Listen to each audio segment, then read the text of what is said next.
कभी सोचा है जिस जमीन पर हम चलते हैं उसके मीलों नीचे आखिर क्या छिपा है? आज हम एक ऐसी ही रोमांचक यात्रा पर निकलने वाले हैं, अपने ही ग्रह के केंद्र तक, इसकी रहस्यमयी परतों को उजागर करने के लिए। तो चलिए इसी बड़े सवाल से शुरू करते हैं। हमारे पैरों के ठीक नीचे आखिर कौन से रहस्य दबे हुए हैं? क्या वहां आग की नदियां हैं या ठोस चट्टानें? आइए मिलकर इसका पता लगाते हैं। ये तो हम सब स्कूल में पढ़ते हैं कि हमारी पृथ्वी अपनी धुरी पर 23.5 डिग्री झुकी हुई है और इसी वजह से मौसम बदलते हैं। ये तो हुई सतह की बात। लेकिन इस सतह के नीचे जो दुनिया है वो आज भी किसी बड़ी पहेली से कम नहीं है। अच्छा, तो सवाल ये उठता है कि वैज्ञानिकों ने पृथ्वी के अंदर झांकने की पहली कोशिश कैसे की होगी? उन्होंने शुरुआत की इसकी रासायनिक बनावट से। चलिए देखते हैं कि वो पहला नक्शा कैसा था। जरा सोचिए, 19वीं सदी के आखिर में एडवर्ड स्वेस नाम के एक भूविज्ञानी ने एक बड़ा ही क्रांतिकारी आइडिया पेश किया। उन्होंने कहा कि हम पृथ्वी की परतों को उन रासायनिक तत्वों के आधार पर बांट सकते हैं जिनसे वे बनी हैं। स्वेस का आइडिया बड़ा सीधा और शानदार था। उन्होंने 3 परतें बताईं। सबसे ऊपर की परत सियाल, जिसमें सिलिकॉन और एल्यूमीनियम है। बीच की परत सीमा, जो सिलिकॉन और मैग्नीशियम से बनी है। और सबसे गहरा पृथ्वी का दिल यानी निफे, जो निकल और लोहे से बना है। ये नाम सीधे तत्वों के शुरुआती अक्षरों से लिए गए हैं, C+L, C+Ma और Ni+Fe। कितना आसान है ना? लेकिन जैसा कि हम जानते हैं, विज्ञान कभी एक जगह रुकता नहीं है। जल्द ही हमें पृथ्वी के अंदर देखने का एक ऐसा तरीका मिला जो पहले किसी ने सोचा भी नहीं था। एक ऐसी खोज जिसने सब कुछ बदल कर रख दिया। और वो गेम चेंजर थीं, भूकंपीय तरंगे, यानी भूकंप से पैदा होने वाली एनर्जी की लहरें। वैज्ञानिकों ने महसूस किया कि जिस तरह ये तरंगे ग्रह के आर पार यात्रा करती हैं और अलग अलग मटेरियल में अपनी रफ्तार बदलती हैं, उससे हम अंदर की संरचना का एक एक्सरे जैसा चित्र बना सकते हैं। ये खोज एक क्रांति थी। तो यहाँ हम अपनी समझ के विकास को साफ साफ देख सकते हैं। स्वेस का पुराना रासायनिक मॉडल सियाल, सीमा, निफे अब एक नए फिजिकल मॉडल में बदल गया, जिसे हम आज क्रस्ट, मेंटल और कोर के नाम से जानते हैं। यह सिर्फ नाम का बदलाव नहीं था, यह देखने के नजरिए का बदलाव था। चलिए अब इन फिजिकल लेयर्स में थोड़ा और गहराई से उतरते हैं और देखते हैं कि भूकंपीय डेटा ने हमें असल में क्या दिखाया। ये जो मॉडर्न मॉडल है, जो भूकंपीय डेटा पर आधारित है, ये पृथ्वी को 3 मुख्य परतों में बांटता है। सबसे पतली बाहरी परत क्रस्ट, जिस पर हमारी पूरी दुनिया सब कुछ टिका है। इसके नीचे विशाल मेंटल और बिल्कुल केंद्र में धधकता हुआ कोर। सबसे पहले बात करते हैं क्रस्ट की, यानी भूपरपटी की। इसकी औसत मोटाई लगभग 100 किलोमीटर है। अब सुनने में तो ये बहुत ज़्यादा लग सकता है ना, लेकिन पृथ्वी के विशाल आकार के हिसाब से देखें तो ये परत बहुत ही पतली है, बिल्कुल एक सेब के छिलके की तरह। इसी छिलके पर हमारे पहाड़, महासागर और शहर बसे हैं। क्रस्ट के ठीक नीचे है मैंटल, जो करीब 2900 किलोमीटर की अविश्वसनीय गहराई तक फैला हुआ है। ये पृथ्वी के कुल वॉल्यूम का सबसे बड़ा हिस्सा है, लगभग 84%। जरा सोचिए, ये एक विशाल, गर्म और धीरे धीरे बहने वाली चट्टान की परत है जिसके ऊपर हम सब तैर रहे हैं। और अगर हम केंद्र तक का पूरा रास्ता नापें तो पृथ्वी का कुल रेडियस है 6371 किलोमीटर। इसी गहराई में पृथ्वी का कोर मौजूद है, एक ऐसी दुनिया जहां दबाव और तापमान हमारी कल्पना से भी कहीं ज्यादा हैं। लेकिन रुकिए, कहानी यहीं खत्म नहीं होती। इन मोटी परतों के बीच कुछ बहुत ही दिलचस्प बाउंड्रीज यानी सीमाएं भी हैं जो हमें और भी गहरे राज बताती हैं। इन मुख्य परतों के बीच कुछ खास सीमाएं हैं जिन्हें असांतत्य या डिसकॉन्टिन्यूटीज कहा जाता है। इन्हें ऐसे समझिए जैसे हम एक ठंडे कमरे से अचानक एक गर्म कमरे में चले जाएं और दरवाजे पर हमें तापमान में वो बदलाव महसूस होता है। ये वही जोन है जहां भूकंपीय तरंगों की रफ्तार और दिशा अचानक बदल जाती है, जो हमें संकेत देता है कि हम एक नई परत में आ गए हैं। पहली मुख्य सीमा को मोहोरोविसिक असांतत्य या छोटे में मोहो कहते हैं। इसका नाम इसके खोजकर्ता के नाम पर रखा गया है और ये हमारी बाहरी परत यानी क्रस्ट को नीचे के विशाल मैंटल से अलग करती है। और फिर जब हम बहुत ज्यादा गहराई में जाते हैं तो हमें मिलती है गुटेनबर्ग असांतत्य। ये मेंटल और पृथ्वी के धधकते हुए रहस्यमयी कोर के बीच की सबसे जरूरी सीमा है। तो इसका हमारे लिए मतलब क्या है? मतलब ये कि ये विशाल पुरानी परतें सोई हुई नहीं हैं। वे लगातार एक धीमी गति में हैं, एक ऐसा डांस कर रही हैं जो महाद्वीपों को खिसकाता है, भूकंप लाता है और ज्वालामुखी को जन्म देता है। तो सवाल ये उठता है, इन परतों के इस धीमे लेकिन ताकतवर डांस का हमारे भविष्य पर क्या असर होगा? ये एक ऐसा सवाल है जो हमें याद दिलाता है कि हम एक जिंदा, सांस लेते हुए ग्रह पर रहते हैं। नमस्कार। हमारा ग्रह पृथ्वी ना लगातार एक कॉस्मिक डांस में है और इसकी यही गतियां हमारे जीवन के सबसे जाने पहचाने चक्रों को तय करती हैं। दिन, रात और बदलते हुए मौसम। चलिए आज इसी खूबसूरत डांस को जरा करीब से समझते हैं।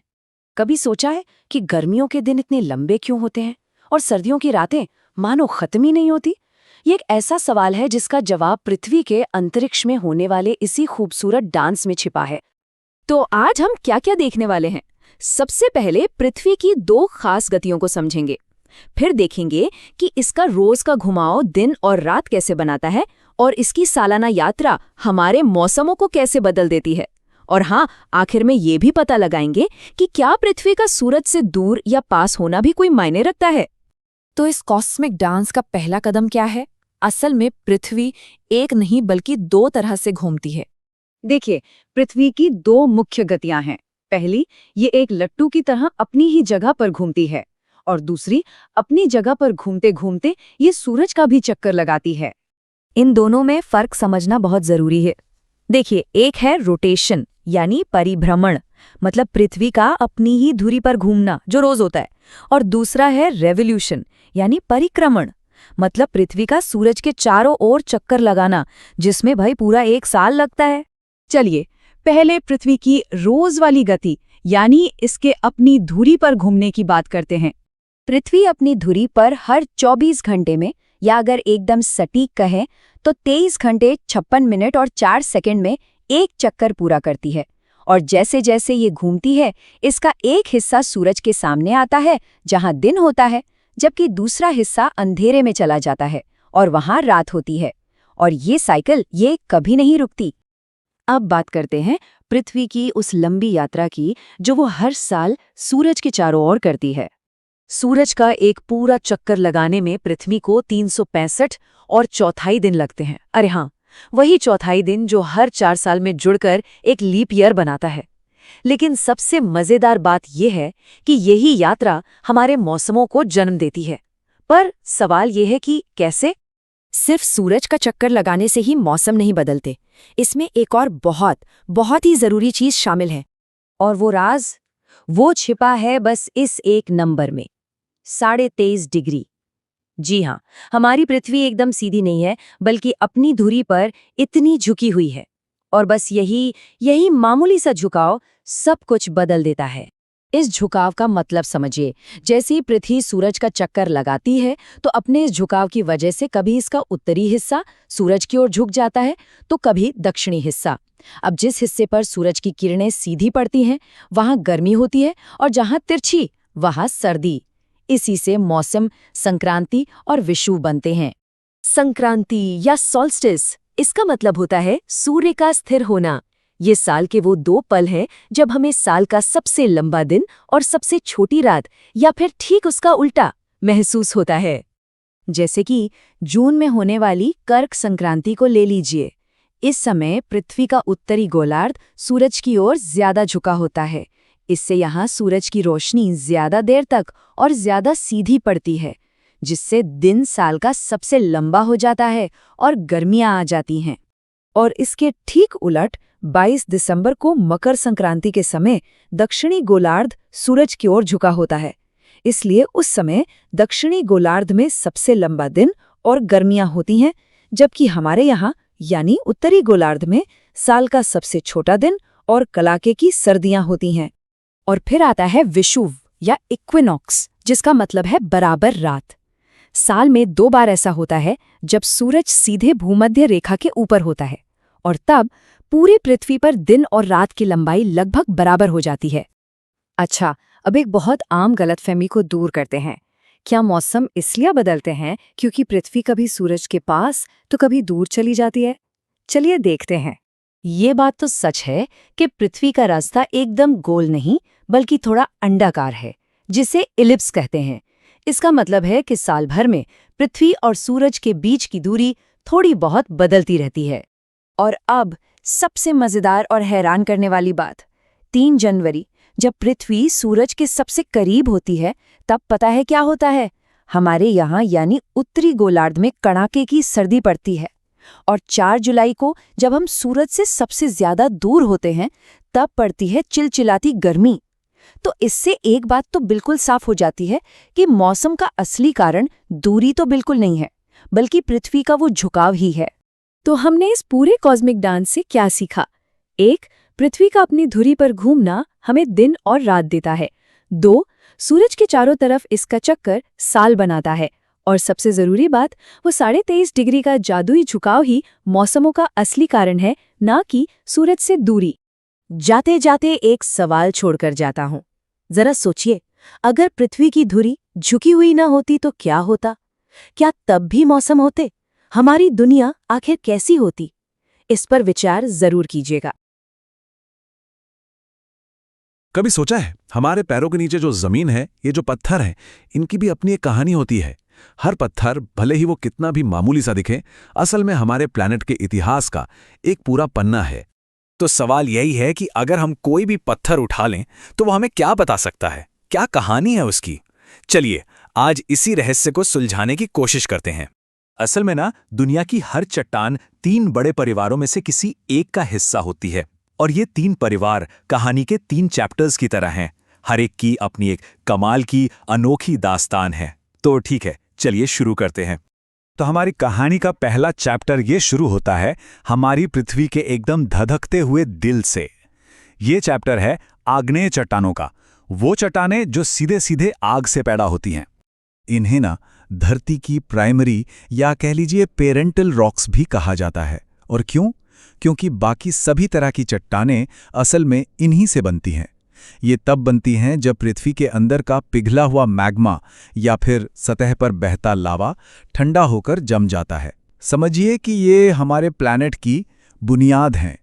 अब इनकी खासियतें देखिए, ये काफी दिलचस्प हैं। पहली बात, ये चट्टानें बहुत ही ज्यादा कठोर होती हैं। इनमें क्रिस्टल्स यानी कि रवे पाए जाते हैं। और इनमें दुनिया के सबसे ज्यादा मेटालिक मिनरल्स जैसे लोहा और सोना यही मिलते हैं। और सबसे जरूरी बात, इनमें कोई फॉसिल्स मतलब जीवाश्म नहीं होते, जो बताता है कि ये कितनी पुरानी और ज्वालामुखी से जुड़ी हैं।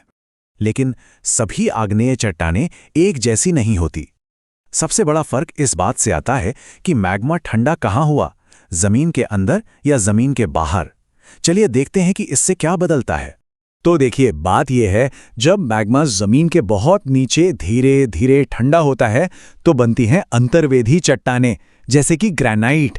इसको ठंडा होने में हजारों साल लग जाते हैं, जिससे इसके क्रिस्टल्स बड़े बड़े बनते हैं। हाँ, ये वही ग्रेनाइट है जो किचन के काउंटर टॉप पर दिखता है। और दूसरी तरफ जब लावा सतह पर ज्वालामुखी से निकलकर तेजी से ठंडा होता है तो बनती हैं बहिर्वेधी चट्टानें, जैसे बसाल्ट। और इनके क्रिस्टल्स बहुत छोटे होते हैं। चलिए अब आग से आगे बढ़ते हैं। हमारी कहानी का दूसरा चैप्टर हमें ले जाता है समय, पानी और हवा की धीमी पर बहुत ही शक्तिशाली ताकतों की दुनिया में। ये चैप्टर है अवसादी चट्टानों का। तो ये चट्टानें बनती कैसे हैं? देखिए, ये एक बहुत लंबी प्रोसेस है। सबसे पहले पुरानी चट्टानें मौसम की मार से टूटकर छोटे छोटे टुकड़ों में बिखर जाती हैं। फिर हवा और पानी इन छोटे छोटे टुकड़ों को बहाकर कहीं और ले जाते हैं और परत दर परत जमा करते जाते हैं। और फिर लाखों सालों के प्रेशर के बाद ये सारी परतें आपस में चिपक कर एक ठोस नई चट्टान बन जाती हैं। और इसीलिए अवसादी चट्टानों को पृथ्वी की डायरी या उसका आर्काइव भी कहा जा सकता है। सोचिए, इनकी हर एक परत इतिहास के एक अलग दौर को अपने अंदर कैद किए हुए है, जिसे साइंटिस्ट पढ़कर हमारे प्लैनेट का बीता हुआ कल जानते हैं। इनकी खासियतें ना आग्नेय चट्टानों से एकदम अलग हैं। ये अक्सर नरम होती हैं, इनमें क्रिस्टल्स नहीं होते और ये हमेशा लेयर्स में मतलब परतों में मिलती हैं। कई पुराने किले और इमारतें बलुआ पत्थर से ही तो बने हैं। लेकिन इनकी सबसे बड़ी खूबी जानते हैं क्या है? वो ये है कि ये अकेली ऐसी चट्टानें हैं जिनमें हमें फॉसिल्स मिलते हैं, करोड़ों साल पुराने पेड़ पौधों और जानवरों के निशान। और यही बात इन चट्टानों को बेहद जरूरी बना देती है। डायनासोर से लेकर समंदर के पहले जीवों तक पृथ्वी पर जिंदगी का पूरा इतिहास इन्हीं चट्टानों की परतों में एक किताब की तरह दर्ज है। और अब हम पहुंचते हैं अपनी कहानी के सबसे ड्रामेटिक चैप्टर पर, कायांतरित चट्टानें। ये कहानी है बदलाव की, जब पुरानी चट्टानें जबरदस्त दबाव में आकर एक बिल्कुल ही नया रूप ले लेती हैं। बस एक पल को सोचिए, क्या होता होगा जब कोई भी पुरानी चट्टान, चाहे वो आग्नेय हो या अवसादी, जमीन के मीलों नीचे दब जाए और उस पर पहाड़ों जितना वजन और धरती के अंदर की भयंकर गर्मी का प्रेशर पड़े, तो क्या होगा? वो पिघलती नहीं है, बल्कि पूरी तरह से बदल जाती है। यहां कुछ कमाल के उदाहरण हैं। मुलायम सा चूना पत्थर कठोर और खूबसूरत संगमरमर में बदल जाता है, वही संगमरमर जिससे ताजमहल बना है। मामूली सा बलुआ पत्थर क्वार्ट्जाइट बन जाता है। और सबसे हैरत अंगेज, जरा सोचिए, कोयला जो कभी एक पौधा था, जबरदस्त प्रेशर में दुनिया के सबसे कठोर पदार्थ यानी हीरे में बदल जाता है। बस इसी प्रक्रिया को कहते हैं कायांतरण या मेटामॉर्फोसिस। ये किसी चट्टान के रूप, उसकी बनावट और उसके पूरे कैरेक्टर का एक कंप्लीट ट्रांसफॉर्मेशन है। और सबसे जरूरी बात, ये सब कुछ उसके पिघले बिना ठोस रहते हुए ही होता है। तो हमने 3 अलग अलग कहानियां सुनी, एक आग से जन्मी, दूसरी समय से बनी और तीसरी दबाव में बदली। पर क्या ये सच में अलग अलग हैं? नहीं, असल में ये तीनों एक ही कभी न खत्म होने वाली कहानी का हिस्सा है। ये एक ऐसा चक्र है जिसका कोई अंत नहीं है। आग्नेय चट्टानें टूटती हैं और अवसादी बन जाती हैं। अवसादी चट्टानें जमीन में नीचे धंसकर कायांतरित हो जाती हैं और कायांतरित चट्टानें वो और भी नीचे जाकर पिघलकर फिर से मैग्मा बन सकती हैं और ये साइकिल फिर से शुरू हो जाता है। तो आखिर में ये एक बड़ा सवाल हमारे सामने रह जाता है, अगर हर पत्थर सिर्फ एक सफर पर है, एक रूप से दूसरे रूप में बदलने की प्रोसेस में है, तो आज जो हम ये विशाल पहाड़ देखते हैं, वो आने वाले लाखों सालों में क्या बन जाएंगे? क्या पता, किसी समंदर के तल पर रेत, या फिर धरती के बहुत गहरे एक चमकता हुआ हीरा। कभी सोचा है कि हम सब इतने बड़े ग्रह पर अपनी जगह कैसे जानते हैं? जवाब ना, इसी छोटी सी दिखने वाली चीज में छिपा है, ग्लोब। ये सिर्फ एक मॉडल नहीं है, ये तो हमारी दुनिया को, हमारे ग्रह को समझने की पहली सीढ़ी है। तो चलिए इसे जरा और करीब से देखते हैं। अच्छा, तो इस सफर में हम 5 पड़ावों पर रुकने वाले हैं। सबसे पहले हम ये देखेंगे कि भाई दुनिया का मॉडल जरूरी ही क्यों है। फिर हम उन अदृश्य रेखाओं को समझेंगे जो पूरी पृथ्वी पर एक जाल की तरह फैली हैं, और ये भी जानेंगे कि वो एक दूसरे से अलग कैसे हैं। हम पृथ्वी के उस मशहूर झुकाव की भी बात करेंगे जो सारे मौसम बनाता है। और हाँ, आखिर में देखेंगे कि हमारे पूर्वज इस दुनिया को कैसे देखते थे। तो चलिए शुरू करते हैं। देखिए, पृथ्वी इतनी बड़ी है कि उसे एक बार में देख पाना तो नामुमकिन है। तो फिर सवाल उठता है कि हम इसे समझें कैसे? यहीं पर एक मॉडल की जरूरत पड़ती है, और ग्लोब से अच्छा हमारा कोई गाइड हो ही नहीं सकता। ये रहा ग्लोब, हमारी पृथ्वी का एक छोटा सा मिनिएचर वर्जन। लेकिन जरा सोचिए, अगर किसी को इस पे दिल्ली से न्यूयॉर्क का रास्ता खोजना हो तो कैसे होगा? सिर्फ एक गोला काफी नहीं है, हमें एक तरह का, कह सकते हैं, एड्रेस सिस्टम चाहिए। और यहीं से ग्लोब पर खींची गई उन काल्पनिक रेखाओं का जादू शुरू होता है। तो वो कौन सी रेखाएं हैं जो इस एड्रेस सिस्टम को बनाती हैं? आइए पृथ्वी के इस काल्पनिक ग्रिड को समझते हैं। इस ग्रिड को प्रोजेक्शन कहते हैं। ये सिर्फ कागज पर खींची लकीरें नहीं हैं। अगली बार जब कोई हवाई जहाज में सफर करे तो याद रखिएगा कि पायलट आसमान में रास्ता खोजने के लिए इसी अदृश्य जाल का इस्तेमाल कर रहा है। ये तो एक ग्लोबल जीपीएस की तरह है जो सदियों से इस्तेमाल हो रहा है। जैसा कि यहाँ दिख रहा है, ये ग्रिड 2 तरह की रेखाओं से मिलकर बना है। कुछ लेटी हुई हैं और कुछ खड़ी। इन्हें हम अक्षांश और देशांतर कहते हैं। अब सवाल ये है कि भाई इनमें फर्क क्या है? चलिए पता करते हैं। अब हम अक्षांश और देशांतर के बीच के अंतर को समझेंगे। ये दोनों रेखाएं मिलकर ही पृथ्वी पर किसी भी जगह का, मतलब बिल्कुल सटीक पता बताती हैं। तो सबसे पहला और सबसे आसान फर्क, अक्षांश रेखाएं यानी लैटिट्यूड लेटी हुई होती हैं, मतलब हॉरिजॉन्टल, जो पूरब से पश्चिम की ओर जाती हैं। वहीं देशांतर रेखाएं यानी लॉन्गिट्यूड लंबी और खड़ी होती हैं, वर्टिकल, जो उत्तरी ध्रुव को दक्षिणी ध्रुव से जोड़ती हैं। बस इतना याद रखना है, लेटी हुई और लंबी।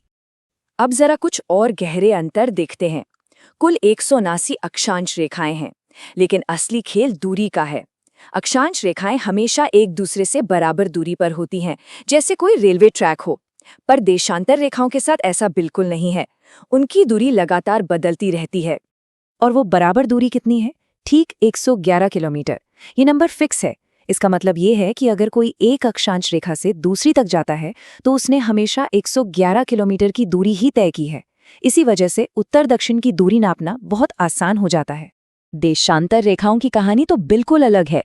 जरा एक संतरे की फाकों के बारे में सोचिए। ये सभी रेखाएं ऊपर और नीचे मतलब ध्रुवों पर आकर मिल जाती हैं। इसलिए भूमध्य रेखा पर इनके बीच की दूरी सबसे ज्यादा होती है और ध्रुवों पर 0। संतरे की इन फाकों जैसे हिस्सों को भूगोल की भाषा में गोर कहा जाता है। अब बात करते हैं उस एक चीज की जिसके बिना ना तो मौसम बदलते और ना ही दिन रात कभी छोटे बड़े होते। वो है हमारी पृथ्वी का झुकाव। हमारा ग्रह सीधा नहीं बल्कि थोड़ा सा टेढ़ा खड़ा है। जैसा यहाँ दिख रहा है, पृथ्वी अपनी धुरी पर एकदम सीधी नहीं है बल्कि थोड़ी झुकी हुई है। ये झुकाव भले ही मामूली सा लगे, पर पृथ्वी पर जीवन का हर रूप इसी झुकाव का नतीजा है। ये है वो जादुई नंबर 23.5 डिग्री। पृथ्वी अपनी धुरी पर ठीक इतने ही एंगल से झुकी हुई है। इसे अक्षीय झुकाव कहते हैं और यही वो वजह है जिससे हम गर्मी, सर्दी और बरसात जैसे मौसमों का अनुभव करते हैं। और ये है दूसरा नंबर 66.5 डिग्री। ये सूर्य के चारों ओर घूमने वाले रास्ते यानी ऑर्बिट के साथ पृथ्वी का कोण है। असल में ये दोनों नंबर एक ही सिक्के के दो पहलू हैं। अगर 23.5 और 66.5 को जोड़ा जाए तो 90 डिग्री मिलेगा। ये बस एक ही झुकाव को दो अलग अलग नजरियों से देखने का तरीका है। और आखिर में चलिए थोड़ा इतिहास में चलते हैं। क्या हम हमेशा से पृथ्वी को ऐसे ही देखते आए हैं जैसा आज देखते हैं? जवाब शायद थोड़ा हैरान कर दे। ये सवाल बहुत जरूरी है। जिन बातों को आज हम सच मानते हैं, जैसे कि पृथ्वी गोल है और घूमती है, एक समय था जब ऐसा कहना भी खतरनाक हो सकता था। ये विचार अपने आप में क्रांतिकारी थे। यहाँ दो बिल्कुल विपरीत विचार हैं। सदियों तक टॉलमी का भूकेंद्रित मॉडल, जिसमें पृथ्वी को ब्रह्मांड का केंद्र माना जाता था, वही सच था। फिर आए कोपरनिकस और उन्होंने सूर्य केंद्रित मॉडल पेश किया, जिसमें सूर्य को केंद्र में रखा गया। इस एक विचार ने खगोल विज्ञान और खुद के बारे में हमारी पूरी समझ को हमेशा हमेशा के लिए बदल दिया। और ये हमें एक बहुत बड़े सवाल पर लाके छोड़ता है। अगर ब्रह्मांड के केंद्र को लेकर हमारी समझ इतनी ज्यादा बदल सकती है, तो आज के ऐसे कौन से सच हैं जिन्हें आने वाला कल शायद गलत साबित कर दे? सोचने वाली बात है ना? कभी सोचा है कि ये जो बड़े बड़े आसमान को छूते हुए पहाड़ हैं, ये आखिर बने कैसे? ये सिर्फ पत्थर और बर्फ के ढेर नहीं है। नहीं, इनके अंदर तो धरती की करोड़ों साल पुरानी कहानी छिपी है। तो चलिए आज इन्हीं पहाड़ों के भूगोल की दुनिया में थोड़ा और अंदर चलते हैं। चलिए शुरुआत एक ऐसे फैक्ट से करते हैं जो शायद चौंका दे। हमारी धरती की जितनी भी जमीन है ना, उसका 1/4 से भी ज्यादा हिस्सा यानी कि पूरे 26% पहाड़ों से ढका हुआ है। तो इसका मतलब साफ है, ये सिर्फ दूर से देखने में सुंदर नहीं लगते। असल में तो ये हमारे ग्रह के मौसम, हमारी नदियों, यहाँ तक कि जिंदगी को चलाने वाली एक जबरदस्त ताकत है। आज के सफर में हम 4 मेन चीजें देखेंगे। सबसे पहले तो ये कि भाई पहाड़ होता क्या है, फिर देखेंगे कि एक पहाड़ के कौन-कौन से हिस्से होते हैं। इसके बाद ये जानेंगे कि कैसे ये पहाड़ आपस में जुड़कर बड़े-बड़े ग्रुप्स बनाते हैं, और आखिर में सबसे दिलचस्प, इनकी करोड़ों साल पुरानी कहानी कि ये पैदा कैसे हुए। तो चलिए सबसे पहले और सबसे बेसिक सवाल से ही शुरू करते हैं। आखिर एक पहाड़ को पहाड़ क्यों कहा जाता है? पता है, पहाड़ों की स्टडी कोई छोटी मोटी चीज नहीं है। इसके लिए साइंस की एक पूरी की पूरी ब्रांच है जिसे कहते हैं ओरोलॉजी, या हिंदी में कहें तो पर्वत विज्ञान। जो लोग इसे पढ़ते हैं वो एक तरह से पहाड़ों की भाषा समझते हैं, उनकी चट्टानों को पढ़कर पूरा इतिहास जान लेते हैं। और जिस प्रोसेस से ये पहाड़ बनते हैं उसका भी एक खास नाम है, ओरोजेनेसिस। हिंदी में कहते हैं पर्वतन। और ये कोई मामूली प्रोसेस नहीं है। ये वो जबरदस्त ताकत है जब जमीन के नीचे की विशाल प्लेट्स आपस में टकराती हैं और जमीन को किसी कागज की तरह मोड़कर आसमान की तरफ उठा देती हैं। तो हर ऊंची नीची जमीन पहाड़ नहीं होती। इसकी एक साइंटिफिक डेफिनेशन है। पहाड़ हम उसे कहेंगे जो अपने आसपास की जमीन से कम 1000 मीटर मतलब पूरा 1 किलोमीटर ऊंचा हो। और सिर्फ ऊंचा ही नहीं, उसकी ढलान एकदम खड़ी हो और ऊपर से चोटी, वो भी नुकीली हो। ठीक है, तो अब ये तो समझ आ गया कि पहाड़ कहते किससे हैं। अब ऐसा करते हैं, एक पहाड़ को थोड़ा और करीब से देखते हैं, जूम इन करके, कि इसके पार्ट्स क्या क्या होते हैं। देखिए, एक पहाड़ के मेनली 3 हिस्से होते हैं। सबसे ऊपर जो उसका ताज है वो है चोटी या पीक। फिर जो ढलान वाला हिस्सा है वो कहलाता है पर्वत ढाल या स्लोप। और सबसे नीचे जहां से पहाड़ शुरू होता है उसका बेस, उसे कहते हैं तलहटी या फुट। बस इन्हीं 3 सिंपल चीजों से मिलकर खड़ा होता है एक विशाल पहाड़। एक और मजेदार बात, पहाड़ ना ज्यादातर अकेले नहीं मिलते। ये बिल्कुल परिवारों की तरह ग्रुप्स में रहते हैं। तो चलिए अब एक अकेले पहाड़ से हटकर इनके पूरे परिवार को देखते हैं कि ये सब मिलकर इतने बड़े बड़े सिस्टम कैसे बना लेते हैं। यहां पर एक बहुत ही इंटरेस्टिंग फर्क समझना जरूरी है। देखिए, 2 शब्द हैं, एक है माउंटेन रेंज और दूसरा है माउंटेन चेन। फर्क क्या है, ऐसे समझिए। मान लीजिए कई सारे पहाड़ एक ही टाइम पर बने हैं तो वो हो गई एक माउंटेन रेंज। पर अगर अलग अलग टाइम पर बने पहाड़ एक साथ खड़े हैं, जैसे दादा फिर पिता फिर बेटा, तो वो हो गई एक माउंटेन चेन। तो सीधी सी बात है, रेंज मतलब एक उम्र वाले और चेन मतलब अलग अलग उम्र वाले। तो देखिए, एक होता है पर्वत कटक या माउंटेन रिज। ये बिल्कुल किसी डायनासोर की पीठ की तरह नुकीली और पतली पहाड़ियों की एक लाइन होती है। और दूसरी तरफ है पर्वत श्रेणी या माउंटेन रेंज, जो कि एक ही टाइम पर बने पहाड़ों की एक पूरी की पूरी सीरीज होती है। और फिर आता है सबसे बड़ा ग्रुप, पर्वत श्रृंखला या माउंटेन चेन। ये तो समझिए पहाड़ों का पूरा साम्राज्य है। इसका सबसे बेस्ट एग्जाम्पल है हिमालय। यहां हम देख सकते हैं इसमें एक नहीं कई सारी रेंज हैं जो एक दूसरे के पैरेलल चल रही हैं। और ये सब अलग अलग टाइम पर बनी हैं, लेकिन आज ये सब मिलकर दुनिया की सबसे ऊंची छत बनाती हैं। चलिए अब आते हैं इस सफर के सबसे एक्साइटिंग हिस्से पर। सोचिए, अगर ये पहाड़ बोल पाते तो क्या कहानियां सुनाते। तो आइए कोशिश करते हैं इनकी चट्टानों में छिपी करोड़ों साल पुरानी कहानी को पढ़ने की। हमारी धरती के इतिहास में ना पहाड़ बनाने वाली 4 बड़ी लहरें या कह सकते हैं 4 बड़े युग आए हैं। सबसे पुरानी थी चर्नियन, उसके बाद आई कैलिडोनियन। इसने दुनिया के कुछ पहले बड़े पहाड़ बनाए। फिर आया हर्सिनियन दौर, ये थे मिडल एज वाले पहाड़। और सबसे नई सबसे ताज़ा लहर है अल्पाइन, जिसने आज के सबसे ऊंचे और यंग पहाड़ों को जन्म दिया। तो जो कैलेडोनियन युग के पहाड़ हैं वो समझ लीजिए धरती के सबसे बुजुर्ग पहाड़ हैं। अपने भारत में जो अरावली रेंज है ना, वो इसका एक बेहतरीन एग्जाम्पल है।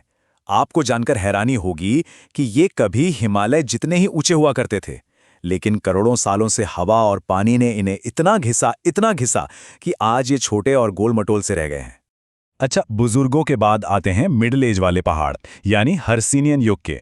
ये ना तो अरावली जितने पुराने हैं और न ही हिमालय जितने जवान, बीच के हैं, जैसे यूरोप के आल्प्स। इनमें आज भी काफी ऊंचाई है, थोड़ा तीखापन भी है, पर अब ये काफी शांत हो चुके हैं।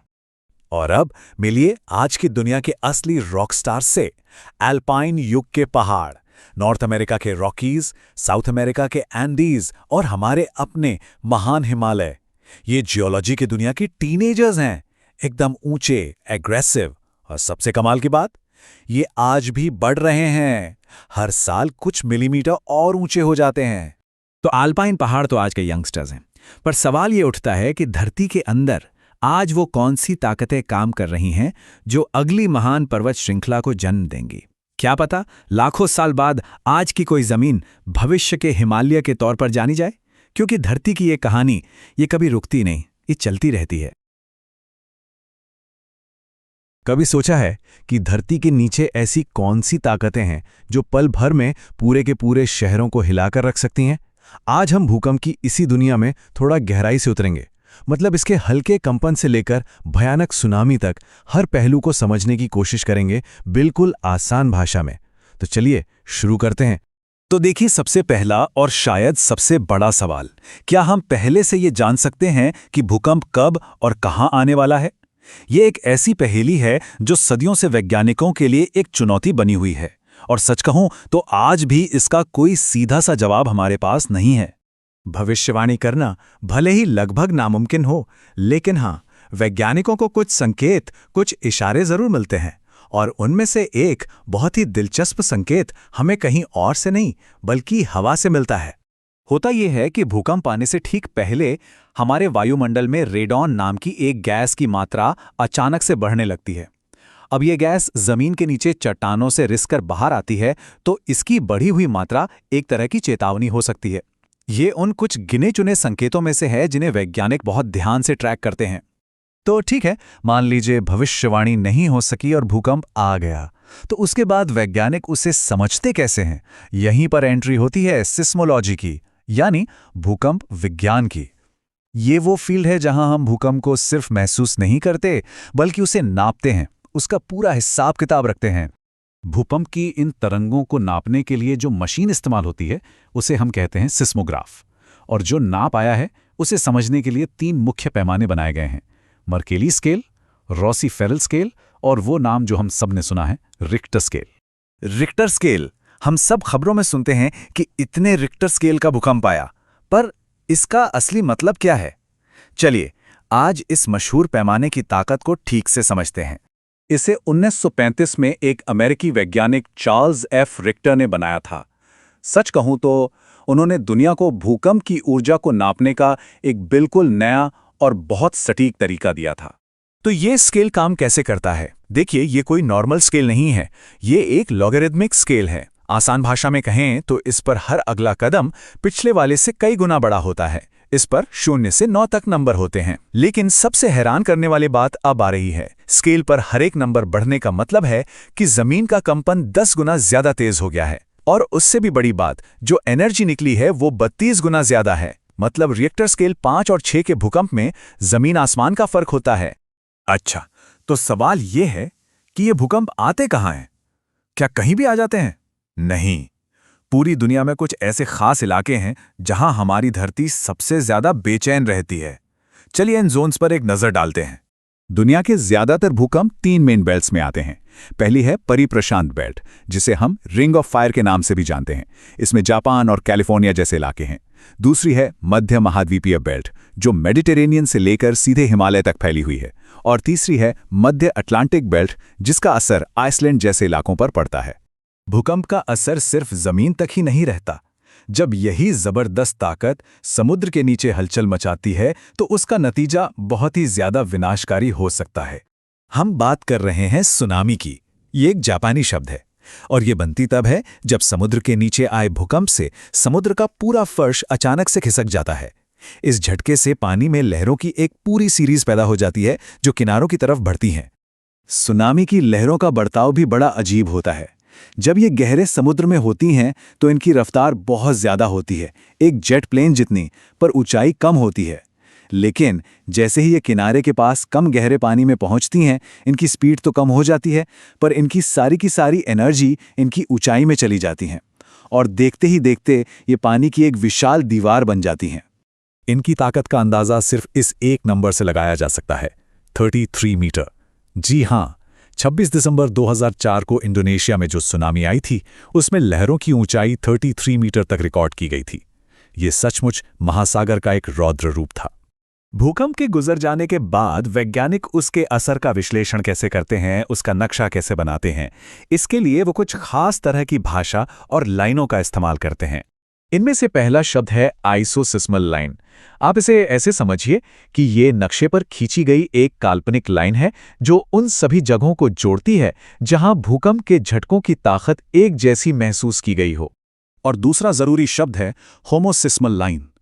ये लाइन उन सभी जगहों को जोड़ती है जहां भूकंप की तरंगें एक ही समय पर पहुंची। इससे वैज्ञानिकों को ये समझने में बहुत मदद मिलती है कि भूकंप की लहरें किस रफ्तार से और किस दिशा में फैली।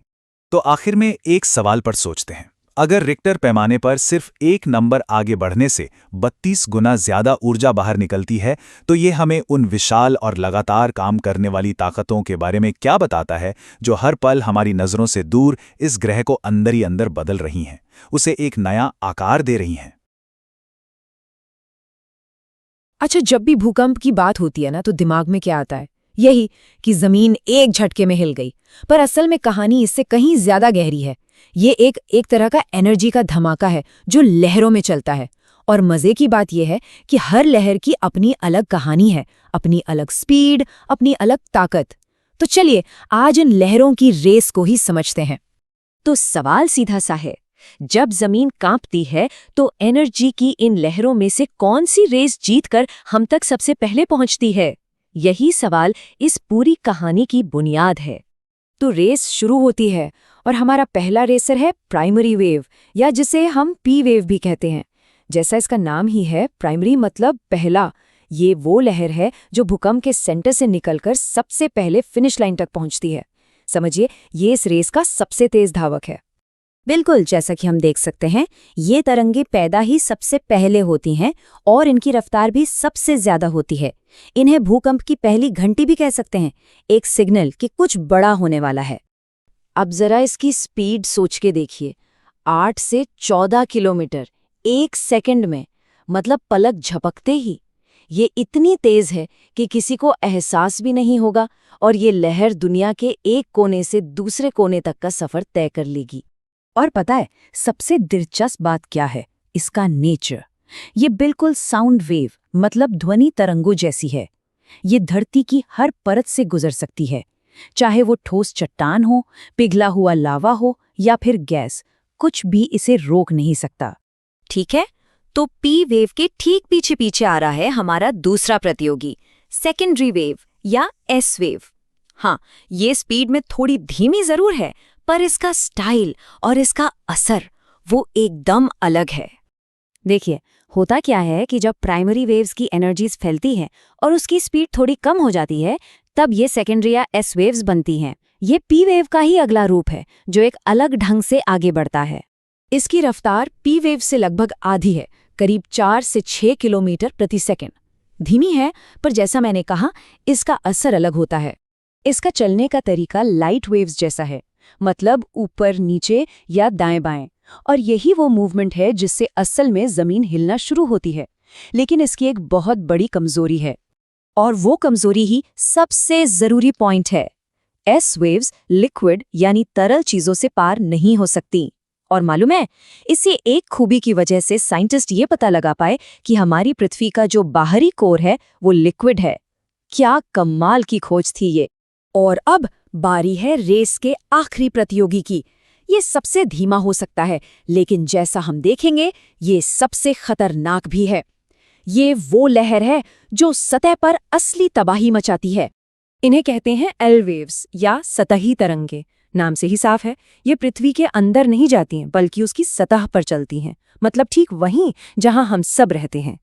इनकी स्पीड 3 किलोमीटर प्रति सेकंड से भी कम होती है। ये इस रेस में सबसे सुस्त है, पर इसकी यही धीमी चाल इसे सबसे ज्यादा खतरनाक बना देती है। और यहीं पे कहानी का सबसे बड़ा ट्विस्ट आता है। सोचिए, जो लहर सबसे धीरे धीरे चल रही है, वही सबसे ज्यादा खतरनाक है। क्यों? क्योंकि वो अपनी सारी की सारी एनर्जी जमीन की सतह पर, मतलब ठीक हमारे पैरों के नीचे, फोकस कर देती है।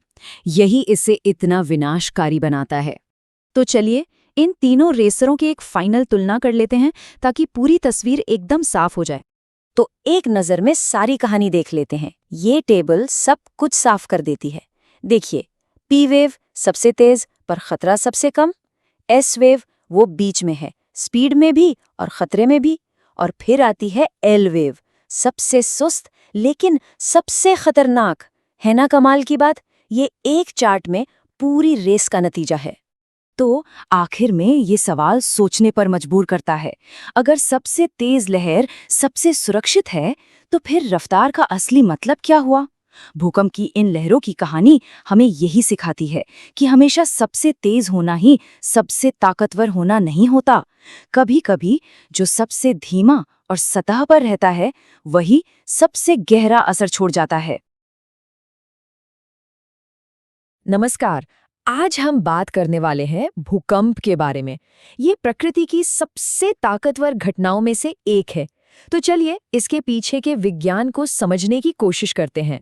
सबसे पहले एक बहुत ही बुनियादी सवाल जो हम सबके मन में कभी न कभी आता है, आखिर ऐसा क्या होता है कि हमारे पैरों के नीचे की ठोस जमीन अचानक से हिलने लगती है?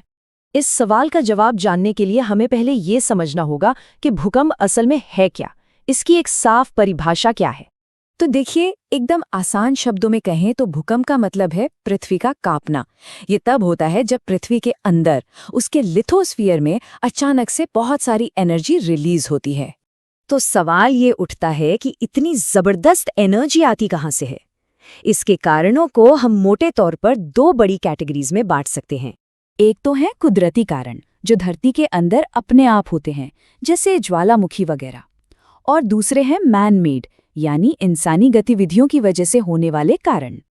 अच्छा, अब जरा डिटेल में देखें तो कुदरती कारणों में ज्वालामुखी फटना, जमीन का मुड़ना या टेक्टोनिक प्लेट्स का खिसकना शामिल है।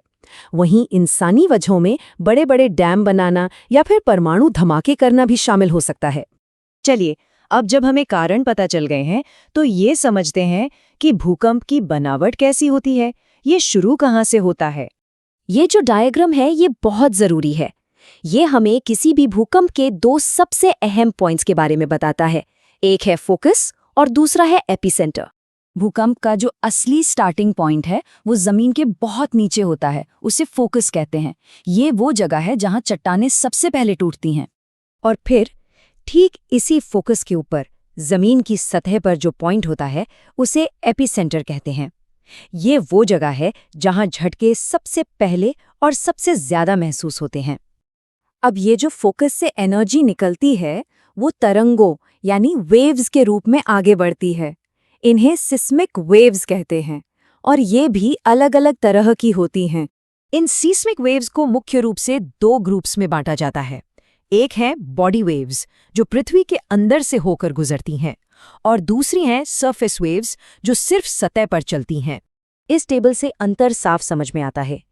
पी वेव्स और एस वेव्स बॉडी वेव्स हैं जो धरती के अंदरूनी हिस्सों से गुजरती हैं, जबकि एल वेव्स जो कि सरफेस वेव्स हैं वो सतह पर चलती हैं और सबसे ज्यादा तबाही भी यही मचाती हैं। तो इन सब बातों का निचोड़ क्या है, मतलब इन घटनाओं से हमें क्या सीखने को मिलता है? देखिए, असल में भूकंप हमें ये याद दिलाते हैं कि हमारे ग्रह के अंदर बहुत बड़ी छुपी हुई ताकतें हैं जो लगातार काम कर रही हैं। जिस जमीन पर हम खड़े हैं वो स्थिर नहीं है, वो हमेशा बदल रही है। और यहीं पर आकर एक बहुत बड़ा सवाल खड़ा हो जाता है। सवाल ये कि अगर हम इन जबरदस्त ताकतों को समझ सकते हैं तो क्या कभी ऐसा दिन आएगा जब हम इनकी सटीक भविष्यवाणी भी कर पाएंगे? तो चलिए आज बात करते हैं उन जबरदस्त ताकतों की जो हमारी धरती को, हमारे ग्रह को लगातार बदल रही हैं।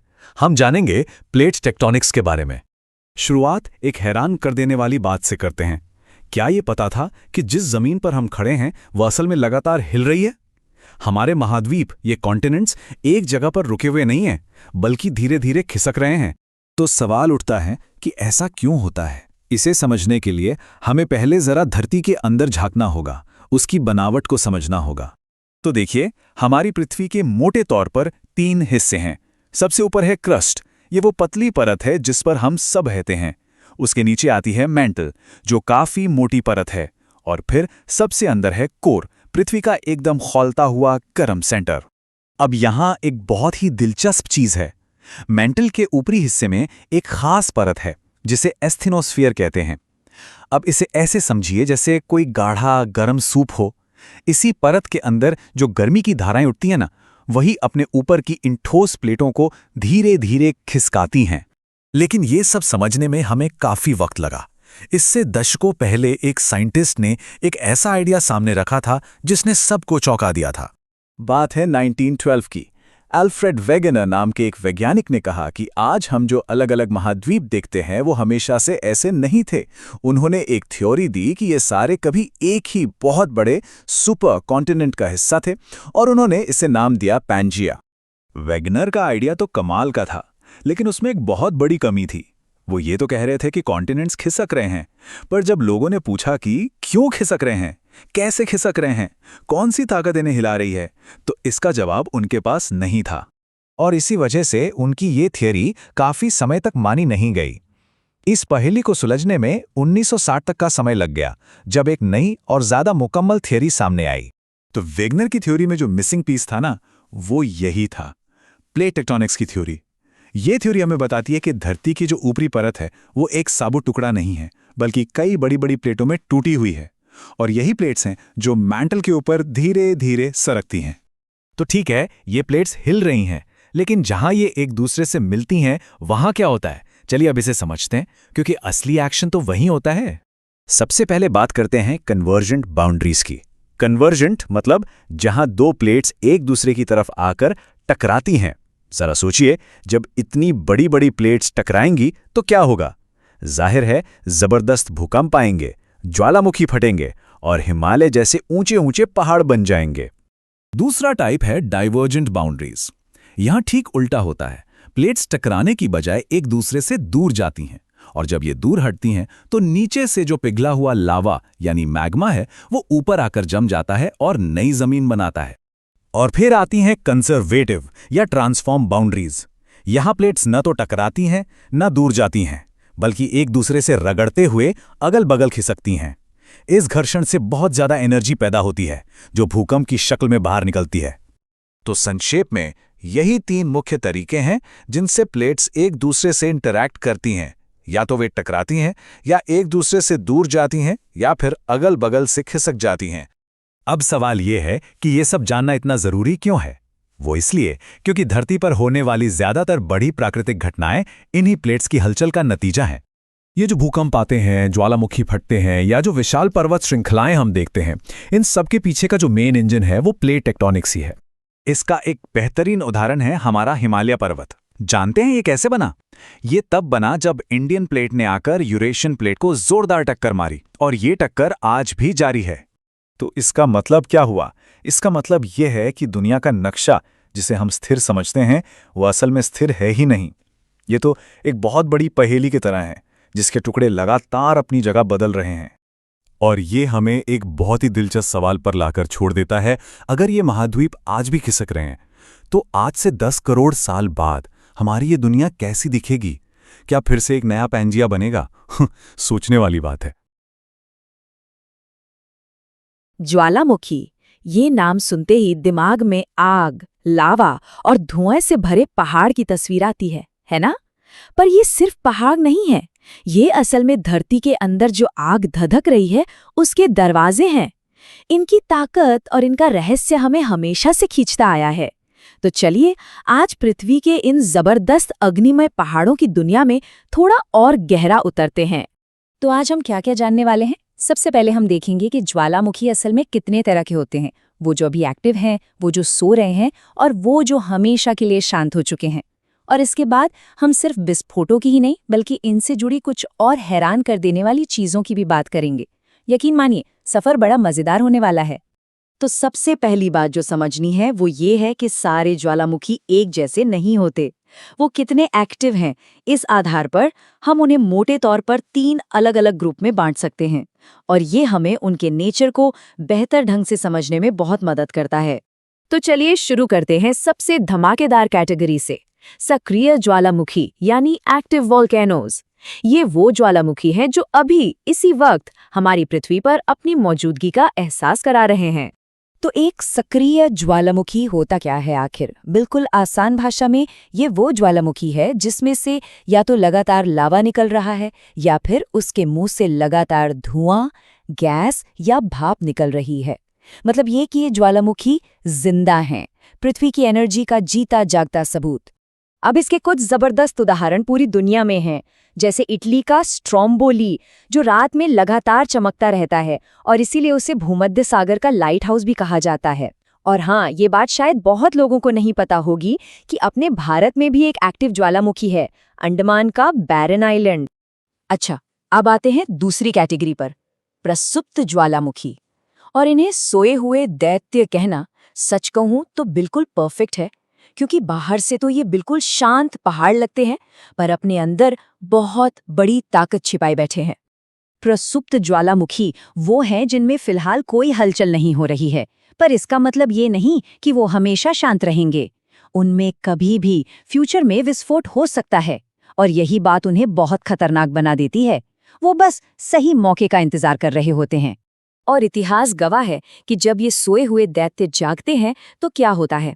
इटली का विसुवियस, जिसने पॉम्पे शहर को पूरा का पूरा राख में दफन कर दिया था, जापान का खूबसूरत माउंट फ्यूजियामा और इंडोनेशिया का क्रैकटोआ, ये सब कभी शांत थे, पर जब फटे तो इन्होंने इतिहास ही बदल डाला। और अब हमारी तीसरी और आखिरी कैटेगरी, मृत ज्वालामुखी। आप इन्हें जियोलॉजिकल हिस्ट्री का एक स्मारक समझ सकते हैं। इनका आग उगलने वाला दौर अब हमेशा हमेशा के लिए खत्म हो चुका है। इसकी परिभाषा सीधी और साफ है। एक मृत ज्वालामुखी वो है जिसमें भविष्य में विस्फोट होने की कोई भी संभावना नहीं बची है। उनके अंदर की आग अब पूरी तरह से बुझ चुकी है। इसके भी बहुत सुंदर सुंदर उदाहरण हैं, जैसे अफ्रीका का सबसे ऊंचा पहाड़ तंजानिया का किलिमंजारो या फिर इक्वाडोर का चिम्बोराजो। ये पहाड़ कभी आग उगलते थे, लेकिन आज अपनी शानदार खूबसूरती और शांति के लिए जाने जाते हैं। तो चलिए एक बार फटाफट तीनों को फिर से समझ लेते हैं। सक्रिय मतलब जो अभी फट रहे हैं, प्रसुप्त जो सो रहे हैं पर जाग सकते हैं, और मृत जो अब हमेशा के लिए सो चुके हैं। बस इतना ही सिंपल है इन तीनों के बीच का फर्क। लेकिन ज्वालामुखियों की कहानी सिर्फ उनके फटने तक ही खत्म नहीं होती। चलिए अब कुछ ऐसी कमाल की चीजों पर नजर डालते हैं जो इन्हीं ज्वालामुखियों की वजह से बनती हैं। क्या कभी रिंग ऑफ फायर के बारे में सुना है? ये प्रशांत महासागर के चारों ओर घोड़े की नाल जैसा एक इलाका है, और दुनिया के ज्यादातर ज्वालामुखी यहीं पर हैं। ऐसा इसलिए क्योंकि यहाँ पर धरती की बड़ी बड़ी टेक्टोनिक प्लेट्स आपस में टकराती हैं, जिसकी वजह से जमीन के नीचे हलचल बहुत ज्यादा होती है। अब बात करते हैं गीजर की। जरा सोचिए, जमीन के नीचे का पानी ज्वालामुखी की गर्मी से खौल रहा है, और जब प्रेशर बहुत ज्यादा हो जाता है तो वो पानी एक जबरदस्त फव्वारे की तरह जमीन को चीरकर बाहर आता है। बस इसी को गीजर कहते हैं। और दुनिया में सबसे फेमस गीजर है अमेरिका के येलोस्टोन नेशनल पार्क का ओल्ड फेथफुल। इसका ये नाम इसलिए पड़ा क्योंकि ये बहुत भरोसेमंद है। लगभग हर 90 मिनट में एकदम टाइम पर इसमें से पानी का फव्वारा निकलता है। और आखिर में आते हैं फ्यूमरोल्स, जिन्हें धुआंरे भी कहते हैं। अब ये गीजर से अलग कैसे हैं? ये जमीन की वो दरारें हैं जहां से गर्म पानी नहीं बल्कि सिर्फ भाप और गैसें निकलती हैं। ऐसा लगता है मानो धरती सांस ले रही हो। इसका एक कमाल का उदाहरण अलास्का में है। 10,000 धुओं की घाटी, और जैसा नाम है वैसा ही नजारा है। जहां तक नजर जाती है जमीन से बस धुएं के बादल उठते दिखाई देते हैं। तो आज हमने देखा कि ज्वालामुखी कितने तरह के होते हैं और कितने पावरफुल हो सकते हैं। पर ये एक बहुत बड़ा सवाल छोड़ जाता है। दुनिया में इतने सारे प्रसुप्त ज्वालामुखी हैं जो अभी सो रहे हैं।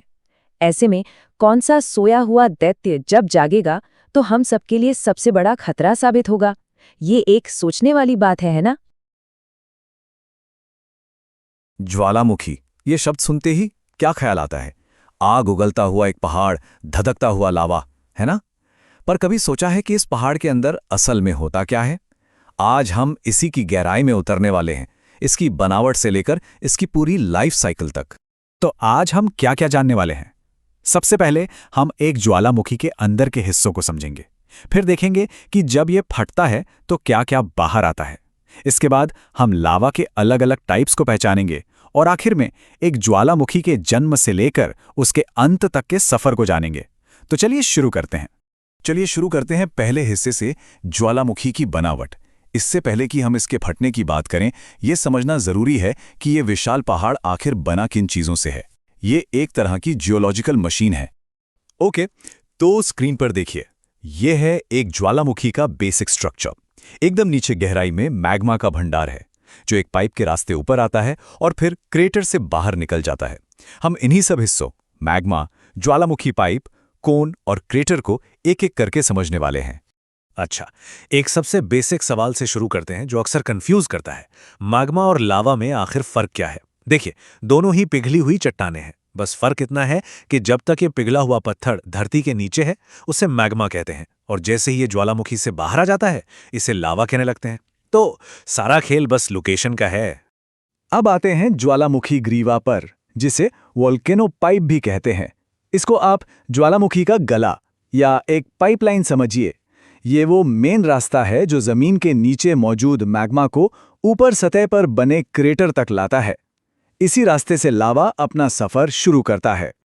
अच्छा, ये जो ज्वालामुखी का आइकॉनिक कोन जैसा शेप होता है, ये बनता कैसे है? जरा सोचिए, हर बार जब ज्वालामुखी फटता है तो लावा और राख की एक नई लेयर जम जाती है, और बस सदियों तक परत पर परत जमने से ही ये पहाड़ अपना इतना बड़ा आकार ले लेता है। अब पहाड़ के एकदम टॉप पर चलते हैं।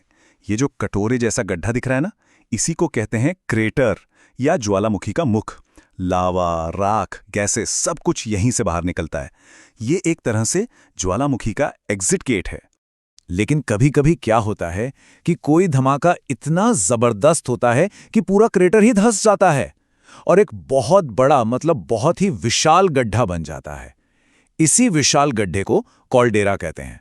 दुनिया का सबसे बड़ा कॉल्डेरा जापान का आसो है, और वो इतना बड़ा है कि उसके अंदर पूरे के पूरे शहर बसे हुए हैं। ठीक है, तो ज्वालामुखी की बनावट तो समझ आ गई, पर जब ये फटता है तो असल में बाहर निकलता क्या क्या है?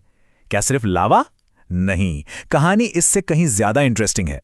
देखिए, ज्वालामुखी का फटना सिर्फ लावा का बहना नहीं होता।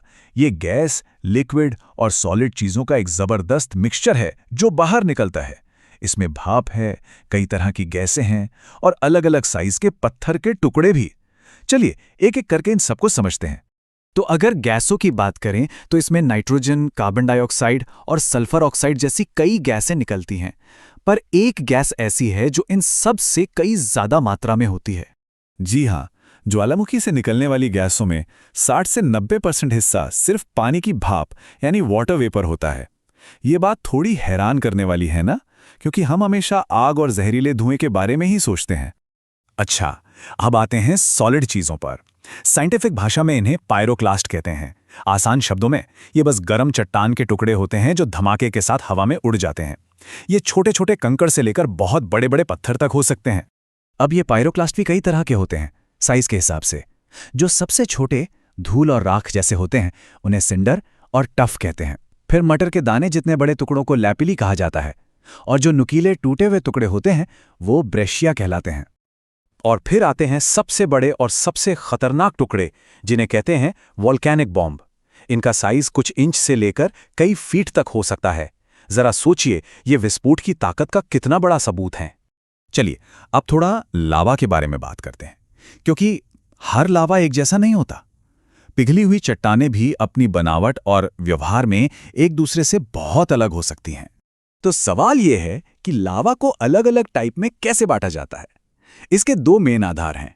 एक तो उसमें सिलिका कितना है और दूसरा उसमें मिनरल्स कौन कौन से हैं। इसमें सबसे जरूरी चीज है सिलिका की मात्रा, मतलब लावा कितना गाढ़ा या पतला होगा ये इसी पर डिपेंड करता है।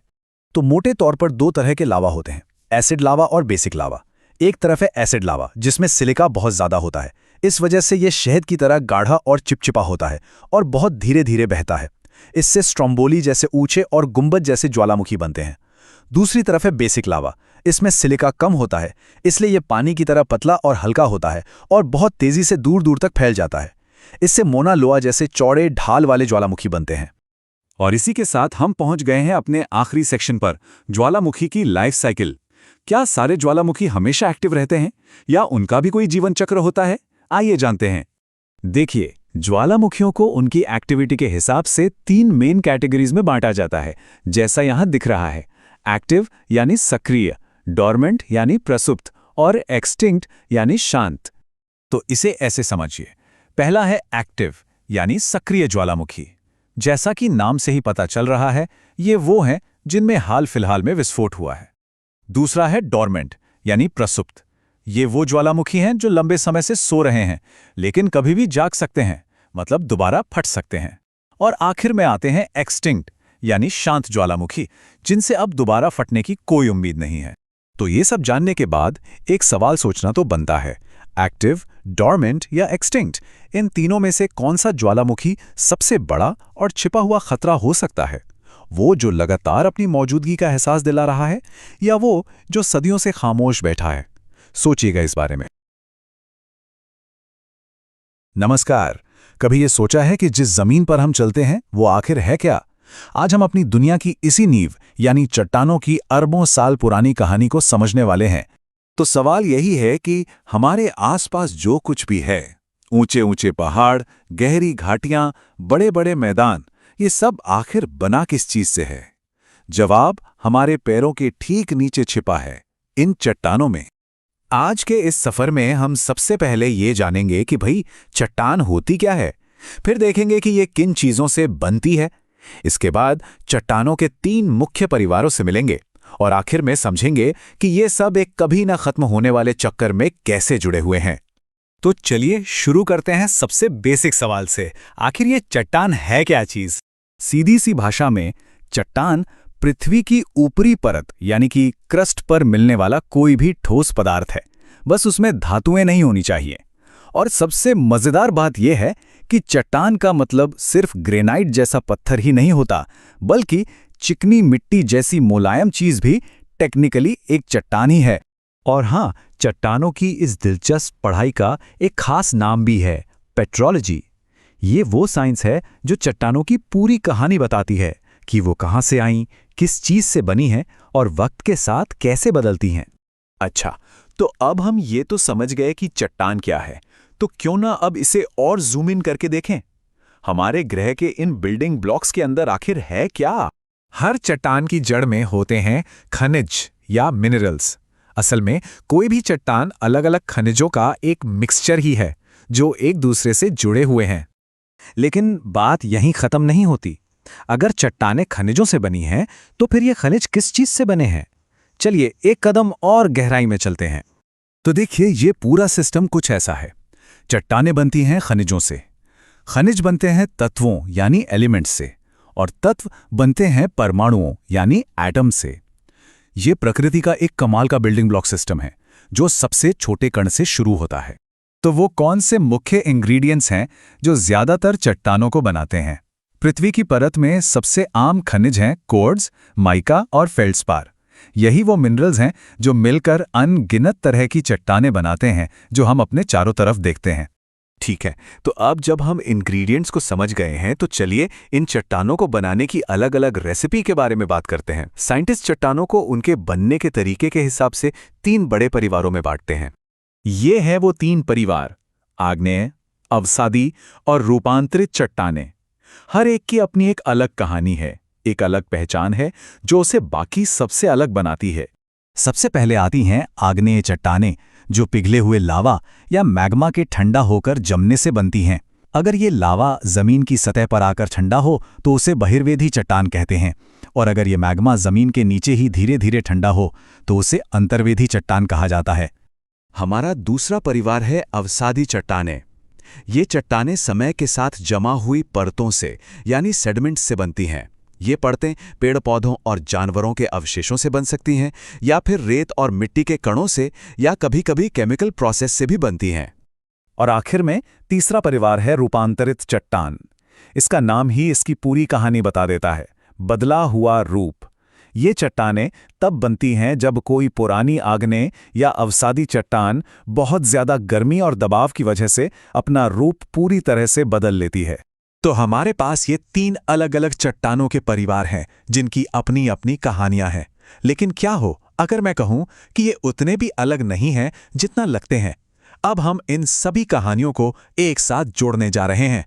असल में चट्टानें एक जगह टिकी नहीं रहती, वे लगातार एक दूसरे में बदलती रहती हैं, और इसी को हम चट्टान चक्र या रॉक साइकिल कहते हैं।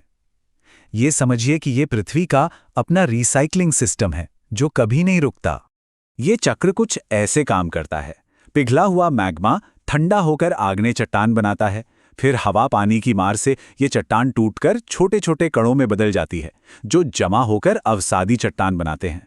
जब ये चट्टानें जमीन में बहुत नीचे दब जाती हैं तो गर्मी और दबाव से रूपांतरित चट्टान बन जाती हैं, और अगर गर्मी और भी बढ़ जाए तो ये वापस पिघलकर मैग्मा बन जाती हैं, और ये साइकिल फिर से शुरू हो जाता है। ये एक अंधहीन सिलसिला है। तो यहाँ समझने वाली सबसे जरूरी बात यह है कि हमारे पैरों के नीचे की जमीन कोई शांत या स्थिर जगह नहीं है। ये तो एक ऐसी जगह है जहाँ हर पल कुछ बन रहा है, कुछ टूट रहा है और कुछ नया रूप ले रहा है। और यही बात हमें एक बहुत बड़े सवाल पर लाके छोड़ देती है। अगर ये चक्र अरबों सालों से चल रहा है और आगे भी चलता रहेगा, तो आज से 10 लाख साल बाद हमारी पृथ्वी कैसी दिखेगी? ये एक ऐसा सवाल है जो हमें एहसास दिलाता है कि भूवैज्ञानिक समय कितना विशाल है। नमस्कार, चलिए आज एक अविश्वसनीय सफर पर चलते हैं। पृथ्वी की सतह के हजारों किलोमीटर नीचे हम पृथ्वी की अंदरूनी बनावट को परत दर परत समझने की कोशिश करेंगे। तो सबसे पहला सवाल तो यही उठता है कि अपने पैरों के ठीक नीचे हजारों किलोमीटर की गहराई में आखिर है क्या? ये एक ऐसा रहस्य है जिसे आज हम मिलकर परत दर परत खोलने वाले हैं। अच्छा, तो ये रहा हमारी इस यात्रा का नक्शा।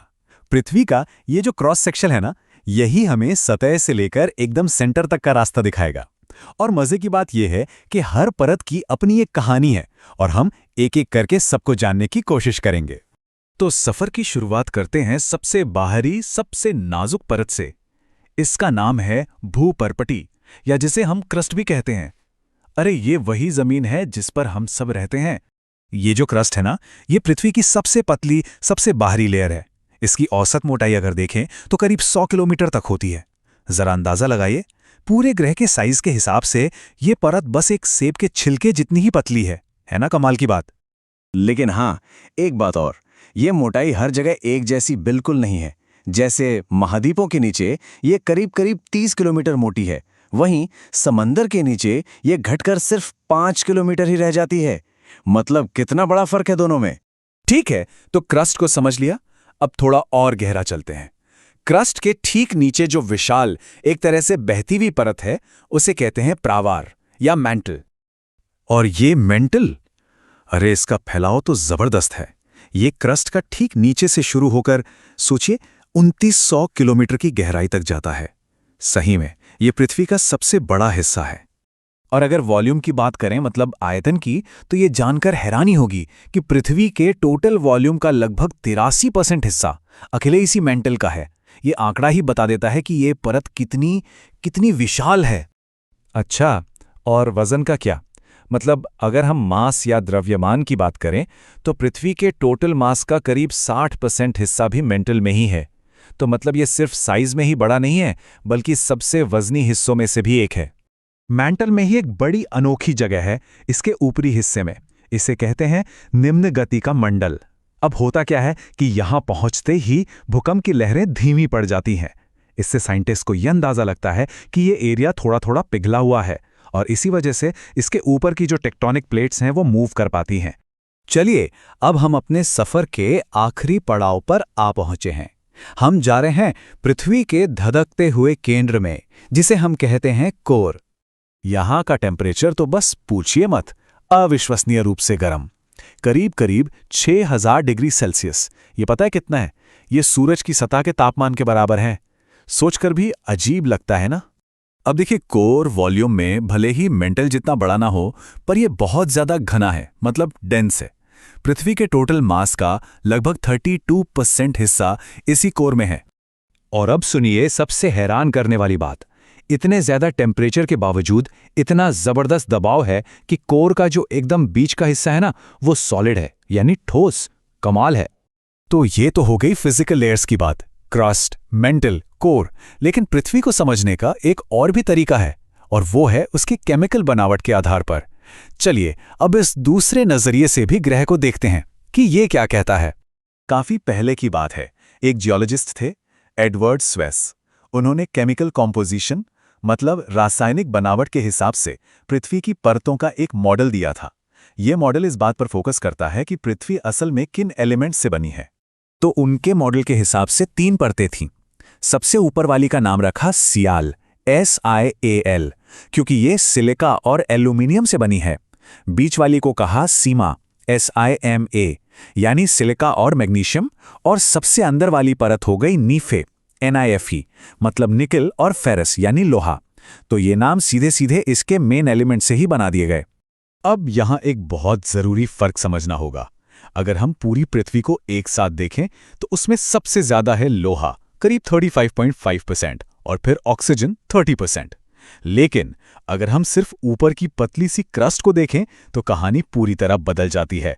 वहां ऑक्सीजन सबसे ज्यादा है 46.8%, और सिलिकॉन है 27.7%, और लोहा वो सिर्फ 5%। ये जो इतना बड़ा फर्क है, ये हमें बताता है कि जब पृथ्वी बन रही थी तो भारी चीजें जैसे लोहा वो सेंटर की तरफ डूब गईं, और जो हल्की चीजें थीं वो ऊपर सतह पर तैरती रह गईं। तो आखिर में ये सवाल हमें सोचने पर मजबूर करता है कि अगर हमारी क्रस्ट यानी भूपरपटी ज्यादातर ऑक्सीजन और सिलिकॉन से बनी है, लेकिन पूरी पृथ्वी में सबसे ज्यादा लोहा भरा हुआ है, तो ये हमारे ग्रह के बनने की कहानी के बारे में क्या बताता है? ये वाकई में सोचने वाली बात है ना? नमस्कार। कभी सोचा है कि ये जो जमीन है जिस पर हम सब खड़े हैं वो असल में ठोस है ही नहीं? सुनने में अजीब लगता है ना, पर सच तो ये है कि ये तैरते हुए बड़े बड़े टुकड़ों का एक समंदर है। आज हम प्लेट टेक्टोनिक्स के उसी सिद्धांत में गोता लगाएंगे जो हमारी पृथ्वी को आप कह सकते हैं हर पल एक नया रूप दे रहा है। लेकिन इस बड़ी कहानी को समझने से पहले चलिए एक बहुत ही बेसिक सवाल से शुरू करते हैं। वो सवाल जो हम सब के मन में कभी न कभी आता है, आखिर ये भूकंप और ज्वालामुखी आते क्यों हैं और हमेशा कुछ खास जगहों पर ही क्यों? इसका जवाब पता है कहाँ है? हमारे पैरों के ठीक नीचे, बहुत बहुत गहराई में। तो चलिए अपने पहले पड़ाव पर चलते हैं, एक गतिशील पृथ्वी। अब देखिए, सबसे पहली और सबसे जरूरी बात जो समझनी है वो ये है कि हमारे नीचे की जमीन वैसी बिल्कुल नहीं है जैसी दिखती है। मतलब ये ठोस और स्थिर नहीं है। असल में ये लगातार हर सेकंड हिल रही है, भले ही हमें इसका जरा भी एहसास न हो।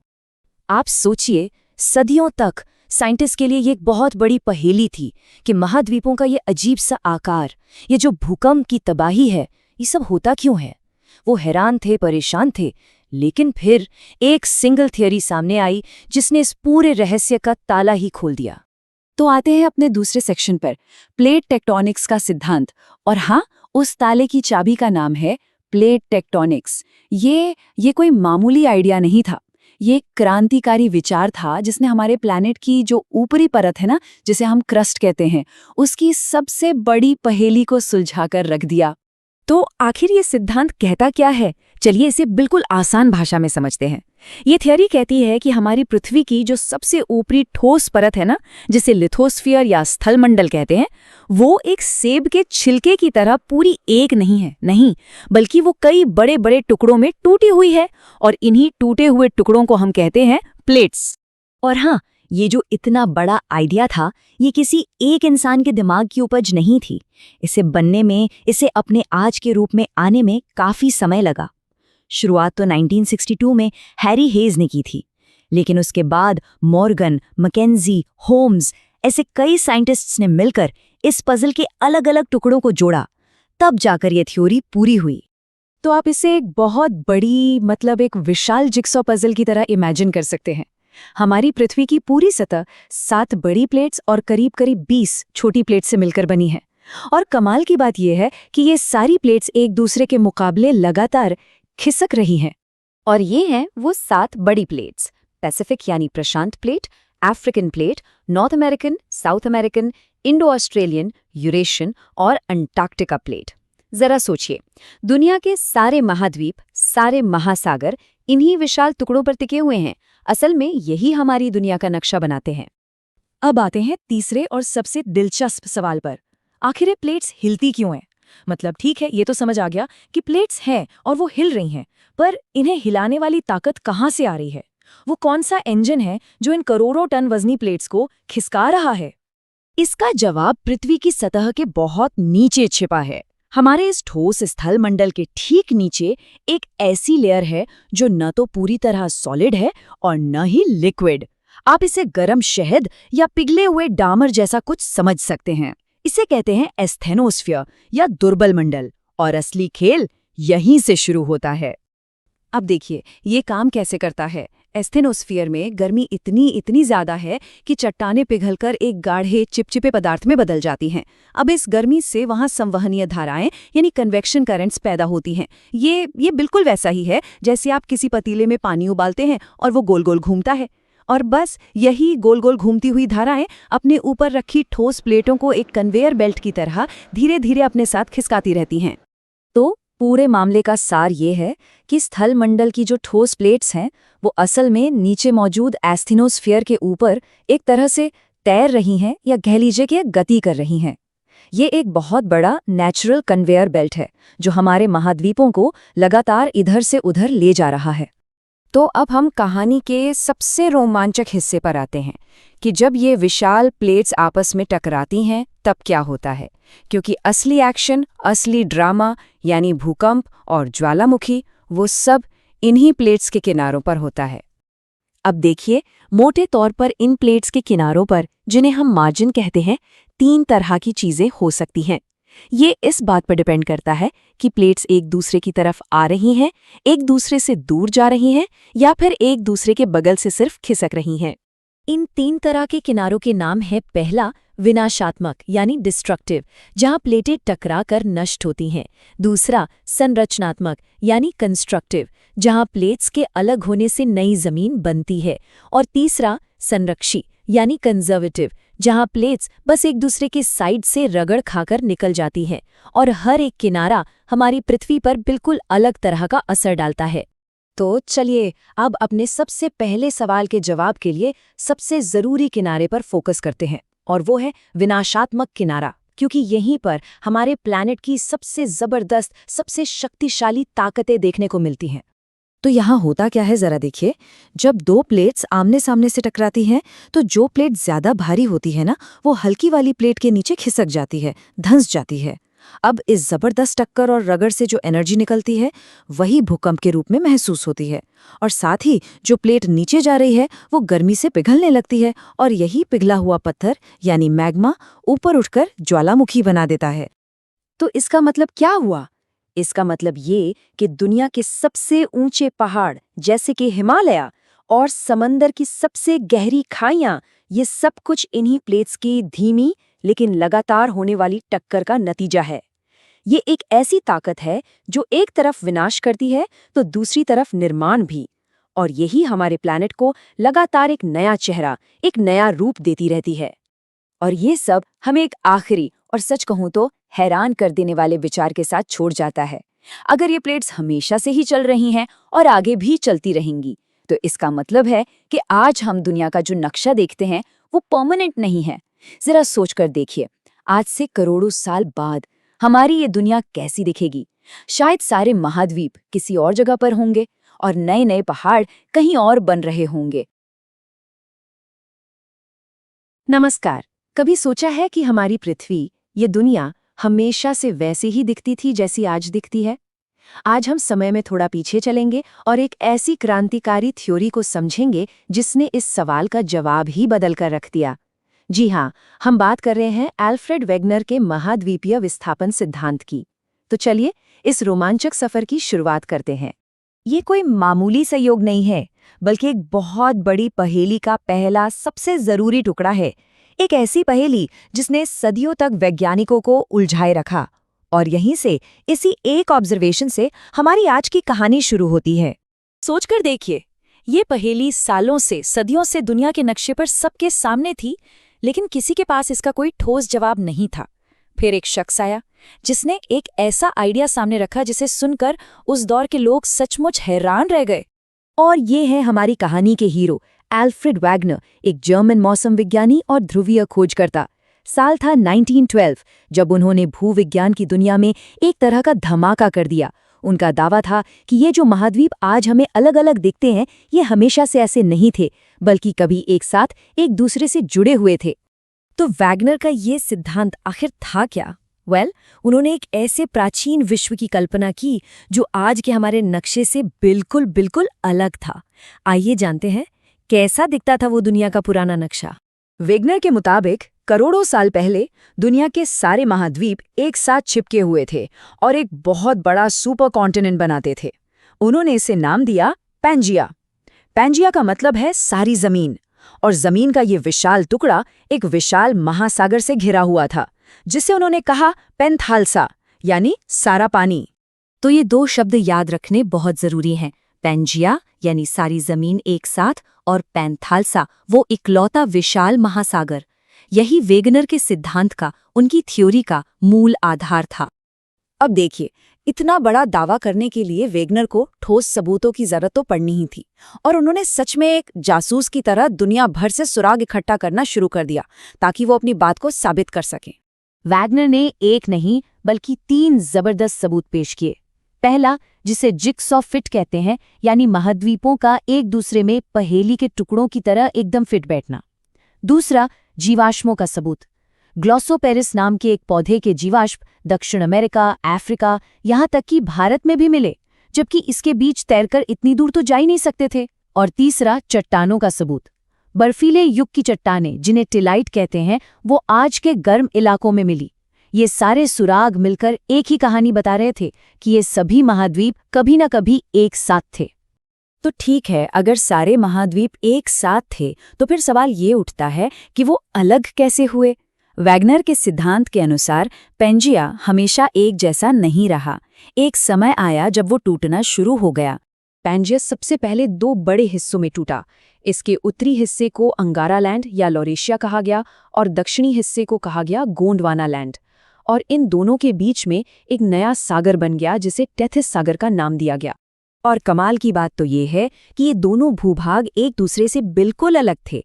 जो उत्तरी हिस्सा था, अंगारा लैंड, वो आग्नेय चट्टानों से बना था, और आगे चलकर उसी से उत्तरी अमेरिका, यूरोप और रूस बने। ये हिस्सा सोना, लोहा और तांबे जैसे खनिजों से भरा हुआ था। वहीं दूसरी तरफ दक्षिण का गोंडवाना लैंड अवसादी चट्टानों से बना था, जिससे अफ्रीका, दक्षिण भारत, अंटार्कटिका और दक्षिण अमेरिका बने। और यहाँ पर कोयले और हीरे जैसे कीमती खजाने छिपे थे। ये सब जानकर सबसे बड़ा और सबसे मुश्किल सवाल यही उठता है कि आखिर वो कौन सी ताकतें थीं जिन्होंने इतने विशाल, इतने भारी भूभागों को तोड़कर हजारों मील दूर धकेल दिया। वेगनर ने इसके लिए 3 बलों का प्रस्ताव रखा: उत्प्लावन बल, ज्वारीय बल और गुरुत्वाकर्षण बल। लेकिन सच तो ये है कि यही उनके सिद्धांत की सबसे कमजोर कड़ी साबित हुई। उस समय के ज्यादातर वैज्ञानिकों ने उनकी इस बात को मानने से साफ इनकार कर दिया, क्योंकि ये बल इतने विशाल महाद्वीपों को हिलाने के लिए नाकाफी थे। वेगनर ये तो बता पाए कि क्या हुआ, पर वो ये ठीक से नहीं समझा पाए कि कैसे हुआ। तो सबसे जरूरी बात यह है कि वेगनर का सिद्धांत भले ही पूरी तरह सही न हो, लेकिन इसने एक वैज्ञानिक क्रांति को जन्म जरूर दिया। इसने वैज्ञानिकों को ये सोचने पर मजबूर किया कि पृथ्वी स्थिर नहीं है, बल्कि एक डायनामिक, एक गतिशील ग्रह है।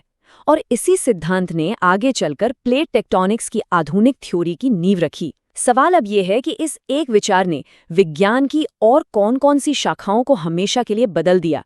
इस पर विचार जरूर करना चाहिए। नमस्ते। कभी सोचा है कि हमारी दुनिया में विशाल, ऊंचे और सपाट भूभाग भी हैं, जो पहाड़ों जितने ही अहम हैं? आज हम इन्हीं दिलचस्प भू आकृतियों यानी पठारों की दुनिया को समझेंगे। चलिए शुरू करते हैं। ये नंबर देखकर थोड़ा आश्चर्य होता है ना? सोचिए, पृथ्वी की जमीन का लगभग 1/3 हिस्सा पठारों से ढका हुआ है। मतलब ये कोई छोटी मोटी भौगोलिक चीज नहीं, बल्कि हमारे ग्रह का एक बहुत बड़ा हिस्सा है। तो आखिर ये पठार है क्या? एकदम सीधे सरल शब्दों में कहें तो ये जमीन पर रखी एक बहुत बड़ी टेबल जैसा है। ये अपने आसपास की जमीन से अचानक ऊपर उठा होता है, लेकिन इसकी चोटी पहाड़ों की तरह नुकीली नहीं होती, बल्कि काफी हद तक सपाट और चौड़ी होती है। और हाँ, इन शानदार बनावटों के अध्ययन के लिए विज्ञान की एक पूरी शाखा है जिसे जियोमॉर्फोलॉजी कहते हैं। ये हमें बताती है कि हमारी पृथ्वी का स्वरूप कैसे बनता है और समय के साथ कैसे बदलता है। तो अब जब हम ये जान गए हैं कि पठार क्या होते हैं, तो चलिए देखते हैं कि भूगोल के जानकार इन्हें किन किन श्रेणियों में बांटते हैं। ये एक तरह से उनके बनने की कहानी को समझने जैसा है। देखिए, पठारों को बांटने के 2 मुख्य आधार हैं। पहला, वे बने कैसे, यानी उनकी उत्पत्ति कैसे हुई, और दूसरा, समय के साथ हवा और पानी ने उन्हें कितना घिस दिया है, यानी उनके अपर्दन का स्टेज क्या है। आज की चर्चा में हम पहले वाले पर ही ध्यान देंगे, यानी कि पठार बनते कैसे हैं। हमारी पहली दो कैटेगरीज उन पठारों की हैं जिनका सीधा और गहरा रिश्ता पहाड़ों से है। कुछ तो पहाड़ों से घिरे होते हैं और कुछ ठीक उनके कदमों में बसे होते हैं। तो सबसे पहले बात करते हैं अंतरपर्वतीय पठार की। जैसा कि इसके नाम से ही पता चल रहा है, ये वो पठार है जो चारों तरफ से ऊंचे ऊंचे पहाड़ों से घिरा होता है। कल्पना कीजिए कि पहाड़ों के बीच में एक विशाल सपाट जमीन का टुकड़ा फंसा हुआ है। बस वही है अंतरपर्वतीय पठार। और ऐसे पठार दुनिया में कई जगह मिलते हैं, जैसे एशिया में तिब्बत और ईरान का पठार, दक्षिण अमेरिका में पेरू और कोलंबिया, और उत्तरी अमेरिका में मेक्सिको का पठार। और तिब्बत के पठार की बात तो बिल्कुल खास है। इसे दुनिया की छत भी कहा जाता है। ये दुनिया का सबसे बड़ा और सबसे ऊंचा पठार है।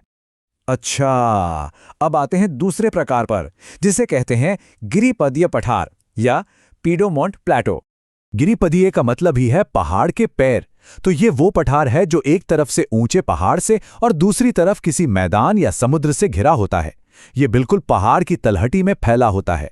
इसके कुछ जाने-माने उदाहरण हैं अमेरिका का पीडमोंट और कोलोराडो पठार, भारत का शिलोंग पठार और दक्षिण अमेरिका का पेटागोनिया पठार। चलिए अब पहाड़ों से आगे बढ़ते हैं और उन पठारों को देखते हैं जो धरती के अंदर की ताकतों की वजह से ऊपर उठकर बने हैं। ये धरती के विशाल गुंबद और ढाल जैसे हैं। तीसरी किस्म है गुंबदाकार पठार। ये तब बनते हैं जब पृथ्वी के भीतर से कोई दबाव जमीन को धीरे धीरे एक गुंबद की शक्ल में ऊपर उठा देता है और बाद में उसका ऊपरी हिस्सा घिसकर सपाट हो जाता है। इसके उदाहरणों में अमेरिका का ओज़ार्क पठार और भारत में छोटा नागपुर और रामगढ़ के पठार शामिल हैं। और हाँ, छोटा नागपुर पठार तो अपनी खनिज संपदा के लिए बहुत मशहूर है। अगला प्रकार है महाद्वीपीय पठार, और ये सच में बहुत बड़े होते हैं, इतने बड़े कि ये किसी महाद्वीप के एक बहुत बड़े हिस्से पर फैले होते हैं। इसीलिए इन्हें शील्ड भी कहते हैं, क्योंकि ये महाद्वीपों की पुरानी और मजबूत ढाल की तरह काम करते हैं। और इसके उदाहरण तो पूरी दुनिया में फैले हुए हैं।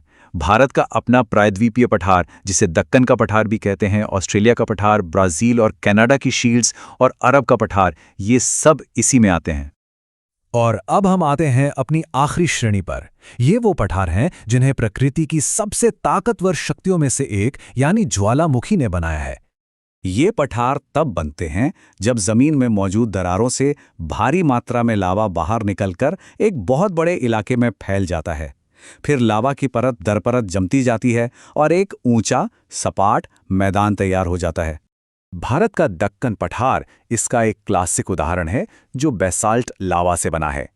इसके अलावा आइसलैंड, कोलंबिया और पैटागोनिया के पठार भी ज्वालामुखी की देन हैं। यहाँ एक दिलचस्प बात यह है कि कुछ पठार एक से ज्यादा श्रेणियों में भी आ सकते हैं, जो दिखाता है कि भूगोल कितना पेचीदा और आकर्षक हो सकता है। तो हमने देखा कि पठार कितने अलग अलग तरह के होते हैं और हर एक के बनने की अपनी एक अलग कहानी है। पर ये सिर्फ जमीन के टुकड़े नहीं हैं, ये वो जगह हैं जहां सभ्यताएं बसी, संस्कृतियां फली फूली और इतिहास रचा गया। ये अपने आप में कहानियों के खजाने हैं। तो सवाल ये उठता है कि इनमें से किस पठार की कहानी सबसे ज्यादा दिलचस्प होगी। नमस्कार। कभी सोचा है कि हमारे ग्रह पर ये जो इतने विशाल, इतने शानदार पहाड़ हैं, ये आखिर बने कैसे? तो आज हम पृथ्वी की उन जबरदस्त ताकतों की दुनिया में उतरने वाले हैं जो इन पहाड़ों को जन्म देती हैं। चलिए शुरू करते हैं ये सफर। हमारा सफर इसी एक सवाल से शुरू होता है। हिमालय सिर्फ एक पहाड़ नहीं है, ये तो हमारे ग्रह के अंदरूनी शक्ति का एक जीता जागता सबूत है। और अगर हम इस सवाल का जवाब ढूंढ पाएं, तो समझिए पहाड़ों के बनने की पूरी कहानी समझ आ जाएगी। तो सबसे पहली और ज़रूरी बात यह है कि हर पहाड़ एक ही तरह से नहीं बनता। हर पहाड़ के बनने की अपनी एक अलग कहानी है और इसी कहानी के आधार पर उन्हें अलग अलग प्रकारों में बांटा जाता है। तो आज हम इनमें से कुछ सबसे दिलचस्प कहानियों को ही जानेंगे। तो सबसे पहले बात करते हैं दुनिया के सबसे आम और कह सकते हैं सबसे जवान पहाड़ों की, जिन्हें हम वलित या मोड़दार पर्वत कहते हैं। अच्छा, इसे समझने का सबसे आसान तरीका है एक कालीन या रग के बारे में सोचना। अगर उसे दोनों सिरों से एक दूसरे की तरफ धकेला जाए तो क्या होगा? उसमें लहरें या मोड़ बन जाते हैं, है ना? बिल्कुल, ठीक ऐसा ही हमारी पृथ्वी की ऊपरी परत के साथ भी होता है जब विशाल टेक्टोनिक प्लेटें एक दूसरे से टकराती हैं। और देखिए ये होता कैसे है। शुरू में धरती की परतें सपाट होती हैं, लेकिन जब उन पर दोनों तरफ से जबरदस्त दबाव पड़ता है तो वो मुड़ने लगती हैं। जो हिस्सा ऊपर की ओर उठता है वो पहाड़ बन जाता है, और जो हिस्सा नीचे की ओर धंसता है वो बन जाती हैं खूबसूरत वादियां और घाटियां। और पता है, इसी वजह से इन पहाड़ों को पहाड़ों का पालना भी कहा जाता है। कमाल की बात तो ये है कि दुनिया की लगभग सभी बड़ी और नई पर्वत श्रृंखलाएं वो इसी तरह बनी हैं। चलिए कुछ मशहूर उदाहरण देखते हैं। एशिया का हमारा शक्तिशाली हिमालय, उत्तरी अमेरिका के रॉकीज, दक्षिण अमेरिका के विशाल एंडीज और यूरोप के सपनों जैसे आल्प्स, ये सभी दुनिया भर में फैले हुए इन्हीं मोड़दार पर्वतों के शानदार उदाहरण हैं। लेकिन रुकिए, कहानी यहीं खत्म नहीं होती। पहाड़ों के बनने के और भी कई रोमांचक तरीके हैं। चलिए अब कुछ दूसरे तरह के पहाड़ों से मिलते हैं। ये है भ्रंश या ब्लॉक पर्वत। यहाँ कहानी थोड़ी अलग है। पृथ्वी की परत मुड़ने के बजाय दरारों के साथ टूट जाती है। जमीन के कुछ विशाल टुकड़े ऊपर उठ जाते हैं जो पहाड़ बन जाते हैं, और कुछ हिस्से नीचे धंसकर घाटियां बना देते हैं। मतलब ये एक बहुत ही ड्रामेटिक भूवैज्ञानिक घटना है। दुनिया भर में इसके बहुत अच्छे उदाहरण मिलते हैं, जैसे जर्मनी का मशहूर ब्लैक फॉरेस्ट, भारत की सतपुड़ा रेंज और पाकिस्तान की सॉल्ट रेंज। ये सभी जमीन के इसी तरह टूटने और उठने से बने हैं। अगला नंबर है गुंबदाकार पर्वतों का। इसे ऐसे समझिए जैसे जमीन के नीचे कोई बहुत बड़ा गुब्बारा फूल रहा हो।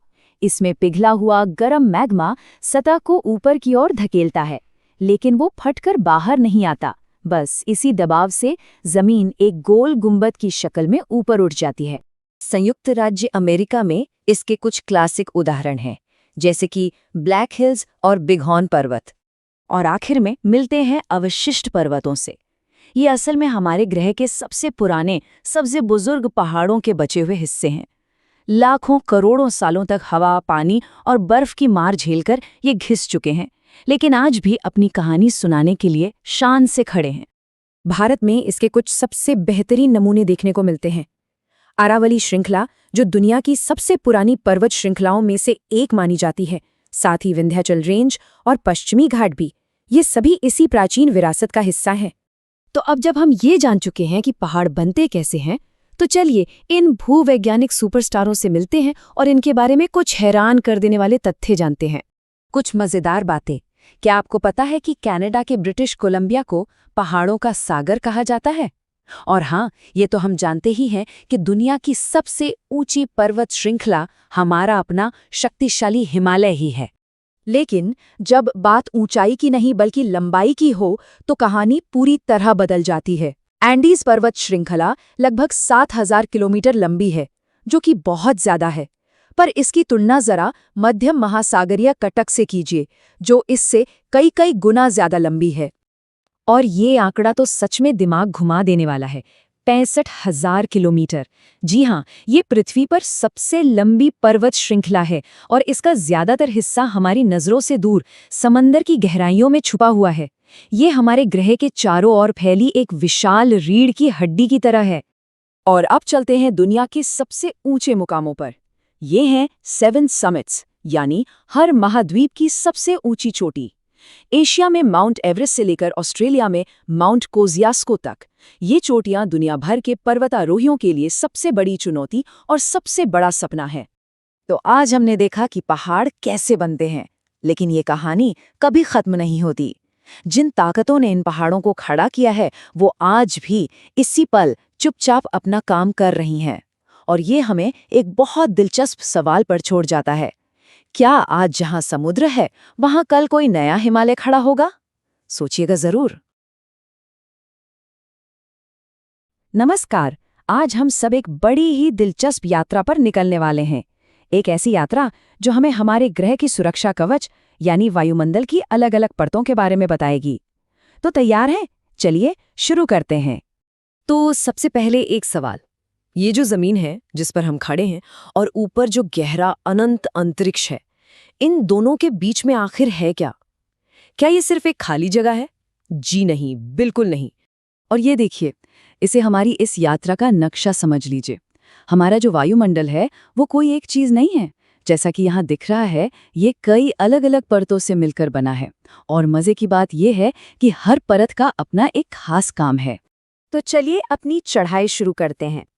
सबसे पहली और सबसे निचली परत है क्षोभमंडल। ये वही परत है जिसमें हम सब रहते हैं, सांस लेते हैं, और यही वो सब कुछ होता है जिसका सीधा असर हमारी जिंदगी पर पड़ता है।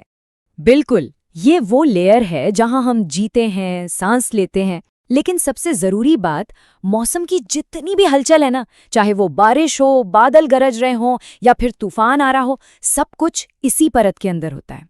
और इसकी ऊंचाई की बात करें तो भूमध्य रेखा के पास ये परत करीब 18 किलोमीटर तक ऊपर जा सकती है। मतलब हमारी यात्रा का ये पहला पड़ाव ही कितना विशाल है ना? ठीक है, तो क्षोभमंडल से ऊपर चलते हैं। इस सारी उथल पुथल के ठीक ऊपर एक बिल्कुल शांत इलाका है। इसका नाम है समताप मंडल। यहाँ की खासियत ये है कि तापमान लगभग एक जैसा रहता है। इसका मतलब कोई बादल नहीं, कोई तूफान नहीं, कोई गड़बड़ नहीं। यही वजह है कि जब हम लंबी दूरी की फ्लाइट्स में होते हैं तो सफ़र इतना स्मूथ लगता है, क्योंकि जेट प्लेन इसी शांत परत में उड़ना पसंद करते हैं। अच्छा, इसी समताप मंडल के अंदर एक बहुत ही ज़रूरी हिस्सा है जिसे ओजोन परत कहते हैं। ये असल में ओजोन गैस की एक मोटी सी पट्टी है जो हमें घेरे हुए है। तो ये इतनी ज़रूरी क्यों है? क्योंकि ये परत सूरज से आने वाली खतरनाक अल्ट्रावायलेट यानी पराबैंगनी किरणों को सोख लेती है। ये हमारे लिए एक ढाल का काम करती है। इसीलिए तो इसे पृथ्वी का कंबल भी कहते हैं, है ना? बिल्कुल सही नाम। लेकिन एक बुरी खबर है, हमारे ग्रह का ये जो सुरक्षा कवच है ना, ये अब खतरे में है। और इसकी वजह हमारी अपनी गतिविधियां हैं। हमारे रेफ्रिजरेटर और स्प्रे कैन से निकलने वाली कुछ गैसें, जिन्हें CFCs कहते हैं, उन्होंने इस परत को कमज़ोर कर दिया है, इसे पतला कर दिया है, और इसी को ओजोन होल या ओजोन छिद्र कहा जाता है। सबसे पहले इसे अंटार्कटिका के ऊपर देखा गया था, और ये हम सबके लिए एक बहुत बड़ी चेतावनी थी। चलिए अपनी यात्रा को और ऊपर लेकर चलते हैं। अब हम वायुमंडल की उन परतों में जा रहे हैं जो और भी ऊंची और थोड़ी रहस्यमयी भी हैं। समताप मंडल के ठीक ऊपर आता है मध्यमंडल, और इसकी सबसे बड़ी पहचान, यहाँ बहुत ज्यादा ठंड होती है। जैसे जैसे हम ऊपर जाते हैं, तापमान तेजी से नीचे गिरता जाता है। ये हमारे वायुमंडल की सबसे ठंडी परत है। जरा सोचिए, यहाँ का तापमान -100 डिग्री सेल्सियस तक पहुंच सकता है। इससे अंदाजा लगता है कि ऊपर का माहौल कितना कठोर है। अब बारी आती है आयन मंडल की। इसे तापमंडल भी कहते हैं। यहाँ एक अजीब बात होती है, तापमान फिर से तेजी से बढ़ने लगता है। सूरज की ऊर्जा की वजह से यहाँ गैस के कण चार्ज हो जाते हैं, मतलब आयन बन जाते हैं। और हमारी जो मॉडर्न टेक्नोलॉजी है ना, जैसे कम्युनिकेशन सैटेलाइट्स, वो सब यहीं काम करती हैं। और हाँ, एक और कमाल की चीज, आकाश में जो रंग बिरंगी रोशनी का शानदार नज़ारा दिखता है ना, वो यहीं होता है, जिसे उत्तरी ध्रुव पर ऑरोरा बोरेलिस और दक्षिणी ध्रुव पर ऑरोरा ऑस्ट्रेलिस कहते हैं। वो खूबसूरत लाइट्स इसी परत में बनती हैं। और लीजिए, अब हम पहुंच गए हैं अपनी यात्रा के बिल्कुल आखिरी पड़ाव पर। ये है पृथ्वी के वायुमंडल का सबसे बाहरी किनारा। इसे बहिर्मंडल कहते हैं। ये वो जगह है जहां हमारा वायुमंडल धीरे धीरे खत्म हो जाता है और स्पेस यानी अंतरिक्ष शुरू हो जाता है।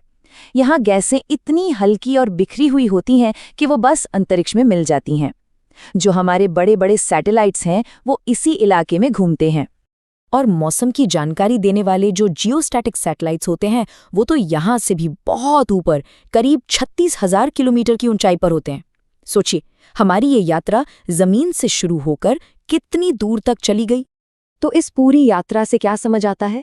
यही कि जिस मौसम को हम रोज महसूस करते हैं, उससे लेकर उन खतरनाक कॉस्मिक किरणों तक जिन्हें हम देख भी नहीं पाते, हर एक परत पृथ्वी पर जीवन को बचाने में अपना एक जरूरी किरदार निभा रही है। ये एक बहुत ही जटिल लेकिन बेहद जरूरी सिस्टम है। तो ये तो साफ है कि हमारा वायुमंडल हमारी रक्षा करता है, पर अब सवाल ये उठता है कि हम इसकी रक्षा कैसे करेंगे? ये एक ऐसा सवाल है जिस पर हम सबको सोचने की जरूरत है। नमस्कार। कभी ये सोचा है कि हमारी पृथ्वी अपना तापमान आखिर कंट्रोल कैसे करती है? ये सब कुछ शुरू होता है सूरज से आने वाली एक अकेली किरण के सफर से।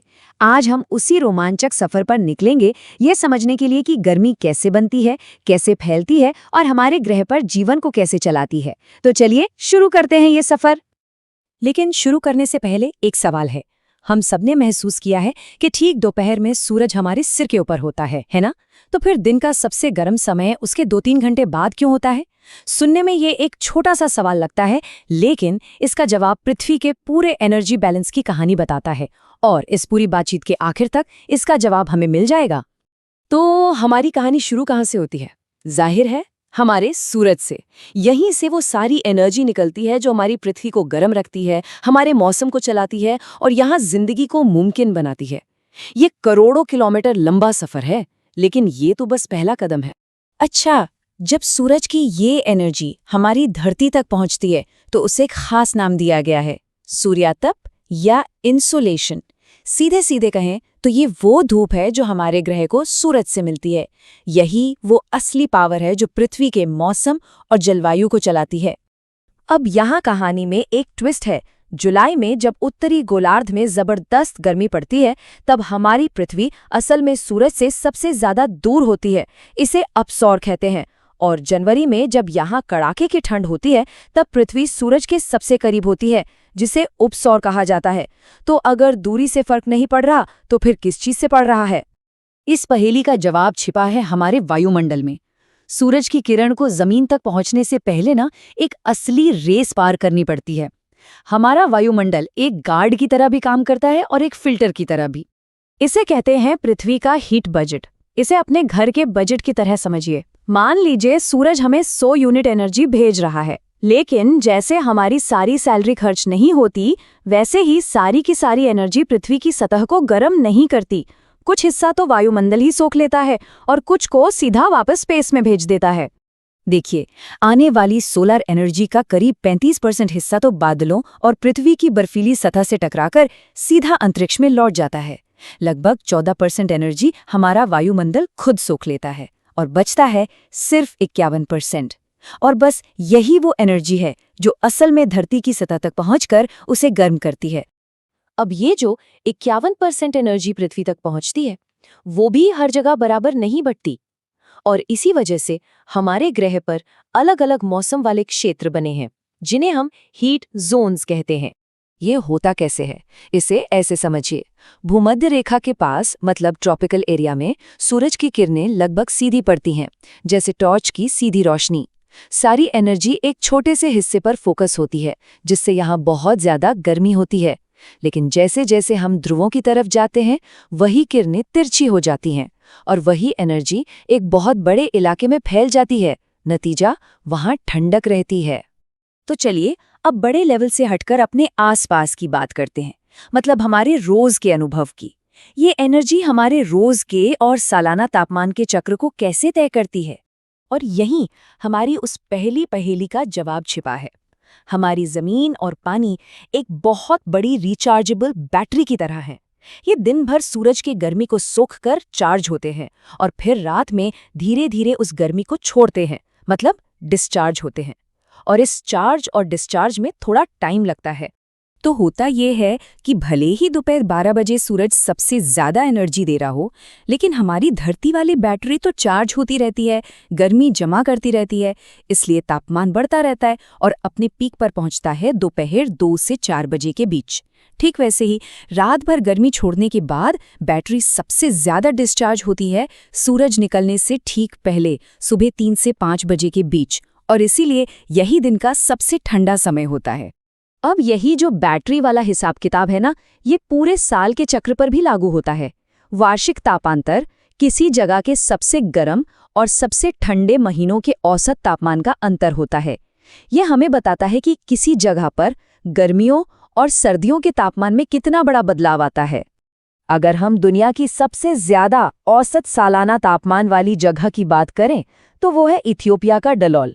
यहाँ का एवरेज टेम्परेचर 35 डिग्री सेल्सियस रहता है, जो इसे पृथ्वी पर सबसे गर्म बसे हुए इलाकों में से एक बनाता है। तो इस पूरी यात्रा को समझने के बाद अब आखिर में ये देखते हैं कि हम इस गर्मी को मापते कैसे हैं और हमारे ग्रह पर तापमान के क्या-क्या हैरान करने वाले रिकॉर्ड दर्ज हुए हैं। आज तक धरती पर जो सबसे ज्यादा तापमान रिकॉर्ड किया गया है वो है 58 डिग्री सेल्सियस। ये तापमान अमेरिका की डेथ वैली में दर्ज हुआ था। जरा सोचकर देखिए, ये उबलते हुए पानी के आधे से भी ज्यादा गर्म है। और सिक्के का दूसरा पहलू देखिए, सबसे कम तापमान का रिकॉर्ड जो है -87.5 डिग्री सेल्सियस, ये अंटार्कटिका में रूस के वोस्तोक स्टेशन पर रिकॉर्ड किया गया था। इन दो नंबरों के बीच का अंतर ही हमें बताता है कि पृथ्वी का क्लाइमेट कितना विशाल और विविध है। तो ये सब नापते कैसे हैं?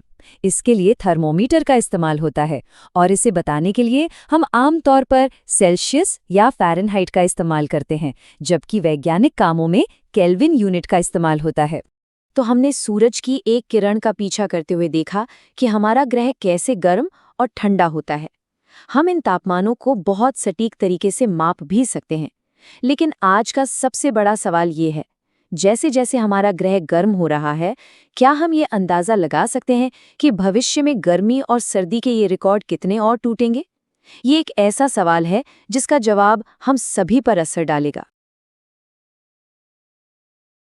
नमस्कार, जरा सोचिए, एक ऐसा अदृश्य कवच, एक शील्ड जो हमें स्पेस के खतरनाक चीजों से बचाती है, हमें सांस लेने के लिए हवा देती है और हमारे इस प्लैनेट को रहने लायक बनाती है। आज हम इसी अदृश्य चमत्कार मतलब पृथ्वी के वायुमंडल के रहस्यों से पर्दा उठाने वाले हैं। ये सवाल सुनने में तो बहुत सीधा साधा लगता है ना? पर इसका जवाब उतना ही कॉम्प्लेक्स और मजेदार है। ये सवाल हमें हमारे होने के मतलब हमारे अस्तित्व के बिल्कुल कोर तक ले जाता है। तो चलिए साथ मिलकर इस रहस्य को परत दर परत खोलते हैं। तो सवाल ये है कि आखिर ये अदृश्य कवच है क्या? इसे ऐसे समझिए, जैसे गैसों का एक बहुत बड़ा कई लेयर्स वाला कंबल हो जिसने हमारी पृथ्वी को लपेट रखा है, उसे गर्म और सेफ रखता है।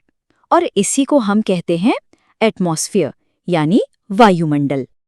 अगर थोड़ा और टेक्निकली बात करें तो वायुमंडल असल में गैसों का एक कॉम्प्लेक्स मिक्सचर है और इसे हमारी धरती की ग्रेविटी यानी गुरुत्वाकर्षण ने कस के पकड़ रखा है। ये ग्रेविटी ही है जो इस गैस के कंबल को स्पेस में उड़ जाने से रोकती है। कमाल की बात है ना? ठीक है, तो ये तो समझ आ गया कि एक गैस का कंबल है, पर इस कंबल के अंदर है क्या? मतलब जिस हवा में हम सांस लेते हैं वो आखिर बनी किन चीजों से है? आइए जरा करीब से देखते हैं इसके कंपोजिशन को। अगर हम एटमॉस्फेयर के कंपोजिशन को देखें तो इसमें दो मेन प्लेयर्स हैं। सबसे बड़ा हिस्सा करीब 78% नाइट्रोजन का है, उसके बाद लगभग 21% ऑक्सीजन और बाकी सारी गैसें मिलकर सिर्फ एक छोटा सा लेकिन बहुत जरूरी 1% हिस्सा बनाती हैं। चलिए अब थोड़ा और जूम इन करते हैं। एकदम सटीक नंबर्स की बात करें तो नाइट्रोजन है 78.03% और ऑक्सीजन है 20.9%। लेकिन कहानी सिर्फ यहीं खत्म नहीं होती। इस मिक्सचर में आर्गन और कार्बन डाइऑक्साइड जैसी दूसरी गैसें भी हैं और साथ ही वाटर वेपर यानी जलवाष्प और धूल के कण भी हैं। और ये सब मिलकर हमारे मौसम और क्लाइमेट में बहुत बड़ा रोल प्ले करते हैं। तो अब जब ये पता चल गया है कि हवा में क्या क्या है, तो चलिए अब फोकस करते हैं उन दो मेन प्लेयर्स पर, नाइट्रोजन और ऑक्सीजन, और समझते हैं कि हमारी जिंदगी के लिए इतने जरूरी क्यों हैं। सबसे पहले बात करते हैं उस गैस की जो सबसे ज्यादा मात्रा में है, यानी नाइट्रोजन। ये नंबर शायद थोड़ा चौंकाने वाला हो, लेकिन इसका मतलब ये है कि हम जो हर 5 सांस लेते हैं उसमें से लगभग 4 तो नाइट्रोजन की होती हैं, 78% से भी ज्यादा। मतलब ये हमारे एटमॉस्फेयर का बेताज बादशाह है। पर नाइट्रोजन सिर्फ हवा में जगह भरने के लिए नहीं है, इसका काम बहुत बहुत जरूरी है। पहला तो ये कि ये ऑक्सीजन को कंट्रोल में रखती है। ऑक्सीजन बहुत जल्दी आग पकड़ती है तो नाइट्रोजन उसे बैलेंस करती है। और दूसरा, जो शायद सबसे जरूरी है, ये अमीनो एसिड्स का एक मेन हिस्सा है। वही अमीनो एसिड्स जिनसे प्रोटीन बनता है और प्रोटीन से जिंदगी। ये हमारे डीएनए तक में मौजूद है। चलिए अब आते हैं उस गैस पर जिसका नाम लेते ही जिंदगी का ख्याल आता है, ऑक्सीजन। यही वो एलिमेंट है जो हमारे शरीर को एनर्जी देता है और हमारे प्लैनेट को जिंदा रखता है। हाँ, ये नाइट्रोजन के मुकाबले काफ़ी कम है, करीब 21%, लेकिन जिंदगी के लिए इसका रोल किसी भी तरह से कम नहीं है। देखिए, हम इंसानों और ज़्यादातर जानवरों के लिए ऑक्सीजन सांस लेने के लिए ज़रूरी है। ये वही प्रोसेस है जो खाने को एनर्जी में बदलता है। साथ ही ये चीज़ों को जलने में भी मदद करती है। और हाँ, जो लोग पहाड़ों पर जाते हैं उन्हें पता है कि जैसे जैसे हम ऊपर जाते हैं हवा में ऑक्सीजन कम होती जाती है और फिर हर एक सांस लेना भी मुश्किल हो जाता है। तो हमने 99% एटमॉस्फेयर की कहानी तो समझ ली, पर वो जो आखिरी छोटा सा 1% है ना, उसी में कुछ सबसे मज़ेदार और पावरफुल गैसेस छिपी हैं। चलिए इस माइनॉरिटी पर भी एक नज़र डालते हैं। इस 1% वाले क्लब का जो सबसे बड़ा मेंबर है वो है आर्गन। और ये एक बड़ी दिलचस्प गैस है क्योंकि इसका बिहेवियर बाकियों से काफ़ी अलग है। आर्गन एक इनर्ट गैस है। इनर्ट मतलब कह सकते हैं कि थोड़ी असामाजिक है। ये दूसरी गैसों के साथ ज़्यादा घुलती मिलती नहीं, कोई रिएक्शन नहीं करती। और ये उस 1% का एक बहुत बड़ा हिस्सा है, करीब 0.93%। और अब बारी है उस गैस की जो है तो बहुत थोड़ी सी, लेकिन जिसका असर और जिसकी चर्चा बहुत बड़ी है, कार्बन डाइऑक्साइड यानी CO2। ये थोड़ी भारी गैस है, इसलिए एटमॉस्फेयर के निचले हिस्सों में ज़्यादा मिलती है। पर इसका सबसे ज़रूरी काम एक ग्रीन हाउस गैस का है। ये सूरज की गर्मी को ट्रैप करती है, रोक कर रखती है और हमारी पृथ्वी को गर्म रखती है, बिल्कुल एक कंबल की तरह। सोचिए ज़रा, सिर्फ 0.03% गैस हमारे प्लैनेट का टेम्परेचर कंट्रोल करती है। लेकिन जब इस गैस का नाजुक बैलेंस बिगड़ने लगा, मतलब हवा में इसकी मात्रा बढ़ने लगी, तो पूरी दुनिया में चिंता फैल गई। और इसी चिंता का नतीजा था 1997 का क्योटो प्रोटोकॉल। ये CO2 एमिशन को कम करने के लिए एक बहुत बड़ा इंटरनेशनल एग्रीमेंट था। इससे पता चलता है कि इतनी कम मात्रा वाली गैस का हमारे प्लैनेट पर कितना बड़ा असर है। तो इस पूरी बातचीत को हम इसी सवाल पर ख़त्म करते हैं। हमारा जो वायुमंडल है वो एक बहुत ही कॉम्प्लेक्स और नाजुक बैलेंस पर टिका है। अगर इस गैसीय मिक्सचर में ज़रा सा भी बदलाव आ जाए तो उसके नतीजे क्या होंगे? ये एक ऐसा सवाल है जिसका जवाब ही हमारी दुनिया का भविष्य तय करेगा। नमस्ते, चलिए आज बात करते हैं एक ऐसी अदृश्य शक्ति की जो हमारे मौसम का पूरा मिजाज तय करती है। जी हाँ, हम बात कर रहे हैं वायुदाब की। ये हमारे चारों तरफ है, हर पल। और भली हम इसे महसूस ना कर पाएं, पर तूफानी हवाओं से लेकर शांत साफ दिनों तक सब कुछ इसी के हाथ में है। तो चलिए सबसे पहले एक सवाल से शुरू करते हैं। कभी सोचा है कि तूफानी मौसम आने वाला है? इसका पहला संकेत क्या होता है? या बारिश की संभावना कैसे पता चलती है? इन सब का जवाब दरअसल इसी वायुदाब की दुनिया में छिपा हुआ है। तो सबसे पहले ये वायुदाब आखिर है क्या चीज़? देखिए, इसे समझना बहुत आसान है। ये बस हमारी पृथ्वी की सतह पर जो हवा है उसका वजन या दबाव है। ऐसा सोचिए कि हमारे ऊपर हवा के छोटे छोटे कणों का एक बहुत ऊंचा, एक बहुत लंबा खंबा है जो लगातार नीचे की ओर दबाव डाल रहा है। बस वही है वायुदाब। अब सवाल ये है कि इस अदृश्य दबाव को नापते कैसे हैं? इसके लिए एक खास मशीन होती है जिसे कहते हैं बैरोमीटर। ये हमें बस यही बताता है कि हवा का दबाव कम हो रहा है या ज्यादा। और हाँ, एक नंबर है जो याद रखना जरूरी है, 1013.25 मिलीबार। ये समुद्र के लेवल पर, मतलब सी लेवल पर हवा का नॉर्मल प्रेशर माना जाता है। इसे एक स्टैंडर्ड पॉइंट या एक बेस लाइन की तरह समझ सकते हैं। इसी से तुलना करके पता चलता है कि प्रेशर ऊपर गया है या नीचे और मौसम कैसा रहने वाला है। तो चलिए अब आते हैं हमारे पहले हिस्से पर। बैरोमीटर को पढ़ें कैसे और इससे मौसम का अंदाजा कैसे लगाएं? क्योंकि देखिए, सिर्फ नंबर देख लेना ही काफी नहीं है। असली खेल तो उस नंबर का मतलब समझने में है। तो सबसे पहली और सबसे जरूरी बात, अगर बैरोमीटर की रीडिंग तेजी से नीचे गिर रही है तो समझ लीजिए कि तूफानी मौसम दरवाजे पर है। ऐसा क्यों होता है? क्योंकि जब प्रेशर कम होता है तो हवा हल्की होकर तेजी से ऊपर उठती है, और जब हवा ऊपर उठती है तो बादल बनते हैं और तूफान का माहौल बन जाता है। अब एक और पैटर्न देखिए जो बहुत दिलचस्प है। अगर रीडिंग पहले थोड़ी बढ़े और फिर अचानक से गिर जाए तो ये बारिश का इशारा होता है। ये हवा में एक अलग तरह की गड़बड़ी को दिखाता है जो सीधे सीधे तूफान से थोड़ी अलग होती है। चलिए अब लोकल मौसम से थोड़ा ऊपर उठते हैं और पूरी दुनिया की तस्वीर देखते हैं। हमारे दूसरे हिस्से में बात होगी पृथ्वी की प्रेशर बेल्ट्स यानी दाब पेटियों की। ये वो बड़ी बड़ी पट्टियां हैं जो दुनिया भर के क्लाइमेट को कंट्रोल करती हैं। तो ये देखिए, ये है हमारी पृथ्वी का प्रेशर सिस्टम।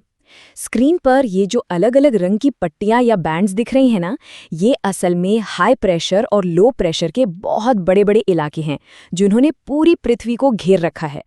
दुनिया भर में हवाएं किधर चलेंगी, कहाँ कैसा मौसम रहेगा, ये सब काफी हद तक यही बेल्ट्स तय करती हैं। अब हम आते हैं अपने तीसरे हिस्से पर। सवाल ये उठता है कि आखिर ये इतनी बड़ी बड़ी प्रेशर बेल्ट्स बनती क्यों हैं? इनके पीछे क्या वजह है? खैर, इसके पीछे दो बहुत बड़े कारण हैं। चलिए उन पर एक नज़र डालते हैं। तो देखिए, इसका जवाब बहुत सीधा सा है। इन बेल्ट्स के बनने के पीछे दो मुख्य वजह हैं। पहली है सूरज की गर्मी यानी उसका तापमान, जिसकी वजह से दो बेल्ट्स बनती हैं, और दूसरी वजह है हमारी पृथ्वी का घूमना, जिससे बाकी दो बेल्ट्स बनती हैं। मतलब प्रकृति की दो सबसे बड़ी ताकतें, सूरज की गर्मी और पृथ्वी की अपनी गति, मिलकर ये पूरा सिस्टम चलाती हैं। इन्हीं प्रेशर बेल्ट्स के बीच में एक बहुत ही मशहूर और कह सकते हैं कि बदनाम जगह है, जिसे शांत पेटी या इंग्लिश में डोल्ड्रम्स कहते हैं। ये इक्वेटर के पास का इलाका है, जहां एयर प्रेशर इतना कम होता है कि हवाएं चलती ही नहीं, बिल्कुल शांत। जरा सोचिए, पुराने जमाने में जब जहाज पालियों से चलते थे तो नाविकों के लिए ये कितनी बड़ी मुसीबत रही होगी। बिना हवा के उनके जहाज हफ्तों तक एक ही जगह फंसे रह जाते थे। चलिए अब एक आखिरी जरूरी शब्द समझ लेते हैं, समदाब रेखा या आइसोबार। जब भी मौसम का कोई नक्शा देखा जाता है तो उस पर कुछ लाइनें बनी होती हैं। आइसोबार वही लाइन है जो उन सभी जगहों को जोड़ती है जहां एयर प्रेशर एक जैसा यानी समान हो। इन लाइनों को देखकर एक नज़र में पता चल जाता है कि कहाँ हाई प्रेशर है और कहाँ लो प्रेशर। तो आज हमने ये समझा कि कैसे एयर प्रेशर यानी वायुदाब लोकल मौसम से लेकर पूरी दुनिया के क्लाइमेट तक को कंट्रोल करता है। लेकिन यहाँ एक और गहरा सवाल खड़ा होता है कि अगर प्रेशर मौसम तो चलाता है, तो फिर इस प्रेशर को कौन चलाता है? इस सवाल का जवाब ढूंढना ही इस विषय को और गहराई से समझने की तरफ अगला कदम है।